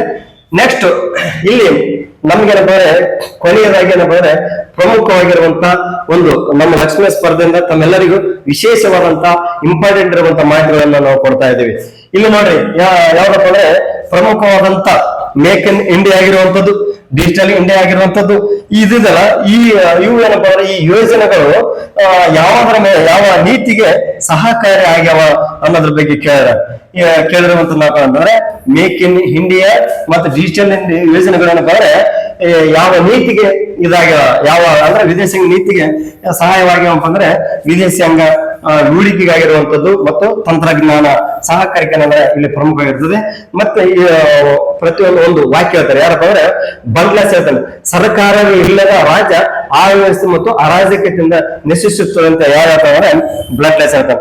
ಅರಾಜಕತೆ ಅಂತಂದ್ರೆ ಏನು, ಅಲ್ಲಿ ಹೇಳೋರು ಕೇಳೋರು ಯಾರಿರಲ್ಲ, ಅಂದ್ರೆ ಸರ್ಕಾರದ ಇಲ್ಲದ ಸ್ಥಿತಿಯೇ ಅರಾಜಕತೆ ಇರುವಂತದ್ದು ನಾವು ಇಲ್ಲಿ ಕಾಣಲಾಗ್ತದೆ. ಅದೇ ರೀತಿಯಾಗಿ ಆತ್ಮ ಮತ್ತು ಹೃದಯ ಅಂತೇಳಿ, ಆತ್ಮ ಮತ್ತು ಹೃದಯ ಅನ್ನುವಂತ ಒಂದು ಪಾಯಿಂಟ್ ಅನ್ನು ನಾವು ತೆಗೆದುಕೊಳ್ಳೋಣ. ಸತ್ಯಾಗ್ರಹವನ್ನ ಬಂದ್ರೆ ಮಹಾತ್ಮ ಗಾಂಧಿ ಏನ್ ಮಾಡ್ತಾರೆ, ಈ ಸತ್ಯಾಗ್ರಹವನ್ನೇ ಆತ್ಮ ಮತ್ತು ಹೃದಯ ಅನ್ನುವಂತ ರೀತಿಯಲ್ಲಿ ನಾವು ಕಾಣಲಾಗ್ತದೆ. ಅದೇ ರೀತಿಗೆ ಸಂವಿಧಾನದ ಹೃದಯ ಯಾವ್ದಪ್ಪ ಅಂದ್ರೆ ಸಂವಿಧಾನದ ಪರಿಹಾರ ಹಕ್ಕು ಅನ್ನುವಂತ ರೀತಿಯಲ್ಲಿ ನಾವು ಇಲ್ಲಿ ಕಾಣಲಾಗ್ತದೆ. ಮತ್ತು ಇನ್ನೊಂದಂದ್ರೆ ಆಡಳಿತದ ಹೃದಯ ಅಂದ್ರೆ ಅಡ್ಮಿನಿಸ್ಟ್ರೇಷನ್ ಹಾರ್ಟ್ ಅಂದ್ರೆ ಯಾವ್ದಪ್ಪ ಅಂದ್ರೆ ಡಿಸಿಷನ್ ಮೇಕ್ ಅನ್ನುವಂತ ರೀತಿಯಲ್ಲಿ ನಾವು ಇಲ್ಲಿ ಕಾಣಲಾಗ್ತದೆ. ನೆಕ್ಸ್ಟ್ ಮುಂದಿನದ್ರಲ್ಲಿ ನೋಡೋಣ, ಕೊನೆಯ ಸ್ಲೈಡ್. ನಾವು ಪ್ರಮುಖವಾಗಿ ಏನಂದ್ರೆ ಇಲ್ಲಿ ಯಾರಪ್ಪ ಅಂದ್ರೆ GS ಮೇಲೆ ಬಗ್ಗೆ ಇರುವಂತ ಒಂದು ಪ್ರಮುಖವಾಗಿರುವಂತ ಒಂದು ಕೃತಿ ನಾವು ನೋಡ್ತೀವಿ. ಯಾವಪ್ಪ ಅಂದ್ರೆ ದ ಸಿಸ್ಟಮ್ ಆಫ್ ಲಾಜಿಕ್. ಈ ಸಿಸ್ಟಮ್ ಆಫ್ ಲಾಜಿಕ್ ಇದಲ್ಲ, ಇದು ಯಾರದ್ದು ಅನ್ನೋದ್ ರೀತಿಯಲ್ಲಿ ಕೇಳಿದರೆ ಇದು ಯಾರಪ್ಪ ಅಂದ್ರೆ GS mill system of logic ಗ್ರಂಥ ಆಗಿರುವಂತ ನಾವು ಕಾಣಲಾಗ್ತದೆ. ಇದು ಪ್ರಮುಖವಾಗಿ 103ನೇ ತಿದ್ದುಪಡಿ ಪ್ರಮುಖವಾಗಿರ್ತದೆ. ಇದು ಯಾವ 103ನೇ ತಿದ್ದುಪಡಿ ಮೂಲಕ ಹೊಸ ನಿರ್ಬಂಧಗಳನ್ನ ಏನ್ ಮಾಡ್ತಾರೆ ಇದು ಮಾಹಿತಿ ಅನ್ನುವಂತ ರೀತಿಯಲ್ಲಿ ಕೇಳ್ತಾರೆ. ಯಾವ ನಿರ್ಬಂಧ ಅಂದ್ರೆ 15 ಮತ್ತು 16ನೇ ಅನುಚ್ಛೇದ ಮೂಲಕ ಇಲ್ಲಿ ನಿರ್ಬಂಧ ಮಹಿಳೆಯರ ಅನ್ನುವಂತ ರೀತಿಯಲ್ಲಿ ನಾವು ಇಲ್ಲಿ ಕಾಣಲಾಗ್ತದೆ. ಇಲ್ಲಿ ಕೊನೆಯದಾಗಿ ಏನಪ್ಪ ಅಂದ್ರೆ ಈಗಾಗಲೇ ಇಡೀ ಎಲ್ಲಾ ಕ್ಲಾಸ್ ಏನಪ್ಪ ಅಂದ್ರೆ ತಮ್ಮೆಲ್ಲರಿಗೆ ಏನಪ್ಪ ಅಂದ್ರೆ ಪ್ರೀ ಕಾಸ್ಟ್ ಅಲ್ಲಿ ಹೊಸ ಮಾಹಿತಿಗಳೊಂದಿಗೆ ಏನಪ್ಪ ಅಂದ್ರೆ ಇಲ್ಲಿ ಪರಿಪೂರ್ಣವಾದಂತಹ ಮಾಹಿತಿಗಳನ್ನ ತಮ್ಮೆಲ್ಲರಿಗೆ ಕೊಟ್ಟಿರುವಂತ ನಾವು ಕಾಣಲಾಗ್ತದೆ. ಈಗಾಗಲೇ ಅಂದ್ರೆ ನೀವು ಯಾರಪ್ಪ ಅಂದ್ರೆ ಯೂಟ್ಯೂಬ್ ಕ್ಲಾಸ್ ಅಂದ್ರೆ ಈಗಾಗ ಕೇಸೆಟ್ ಆಗ್ತಾರೆ ಬರ್ತಾ ಇದೆ. ಬರೋದನ್ನ ಏನಪ್ಪ ಅಂದ್ರೆ ಯೂಟ್ಯೂಬ್ ಕ್ಲಾಸ್ ಅಲ್ಲಿ ಎಲ್ಲಾ ಮಾಹಿತಿಗಳು ಹೇಳಕ್ಕಾಗಲ್ಲ, ಆದ್ರೂ ಸಹ ಏನಪ್ಪ ಅಂದ್ರೆ ಹೇಳಲಿಕ್ಕೆ ಪ್ರಯತ್ನ ಮಾಡ್ತು. ಅದಕ್ಕೆ ನಿಮ್ಗೆ ಸಪೋರ್ಟ್ ಫೈಲ್ಸ್ ಆಗಿ ನಾವೇನ್ ಮಾಡಿದ್ರೆ ಅಂದ್ರೆ ನಾವು ಒಂದು ಗ್ರೂಪ್ ಅನ್ನ ರೆಡಿ ಮಾಡಿದ್ವಿ. ಅಂದ್ರೆ KSET 2025 PS ಅಂದ್ರೆ ಪೊಲಿಟಿಕಲ್ ಸೈನ್ಸ್ ಅಕಾಡೆಮಿ ಅಂದ್ರೆ LSC ಅಕಾಡೆಮಿ ಅಂತ ಇದೆ. ಇದನ್ನ ಅಂದ್ರೆ ನೀವು ಸ್ಟಾರ್ಟ್ ಮಾಡಿದ್ರೆ ಆಸಕ್ತಿ ಉಳ್ಳವರು ಎಲ್ಲರಲ್ಲ, ಪೊಲಿಟಿಕಲ್ ಸ್ಟೂಡೆಂಟ್ಸ್ ಮಾತ್ರ ಇದು ಮಾಡ್ರಿ. ಮತ್ತೇನಾದ್ರು ನಿಮಗೆ ನಮಗೆ ಗೈಡೆನ್ಸ್ ಕೊಡ್ಬೇಕಾಗಿದ್ರೆ ಮತ್ತೆ ಯಾವ ಸಿಲೆಬಸ್ ಇರಬೇಕು ಅಂತ ನಿಮ್ಗೆ ಏನಿದ್ರೆ ಇದಕ್ಕೆ ಈ ನಂಬರಿಗೆ ಕಾಲ್ ಮಾಡ್ರಿ, ಇಲ್ಲಾಂತಂದ್ರೆ ಕಮೆಂಟ್ ಮಾಡ್ರಿ ಅಂತೇಳಿ ನನ್ನ ಕ್ಲಾಸ್ ಮುಗಿಸ್ತಿದ್ದೆ. Thank you.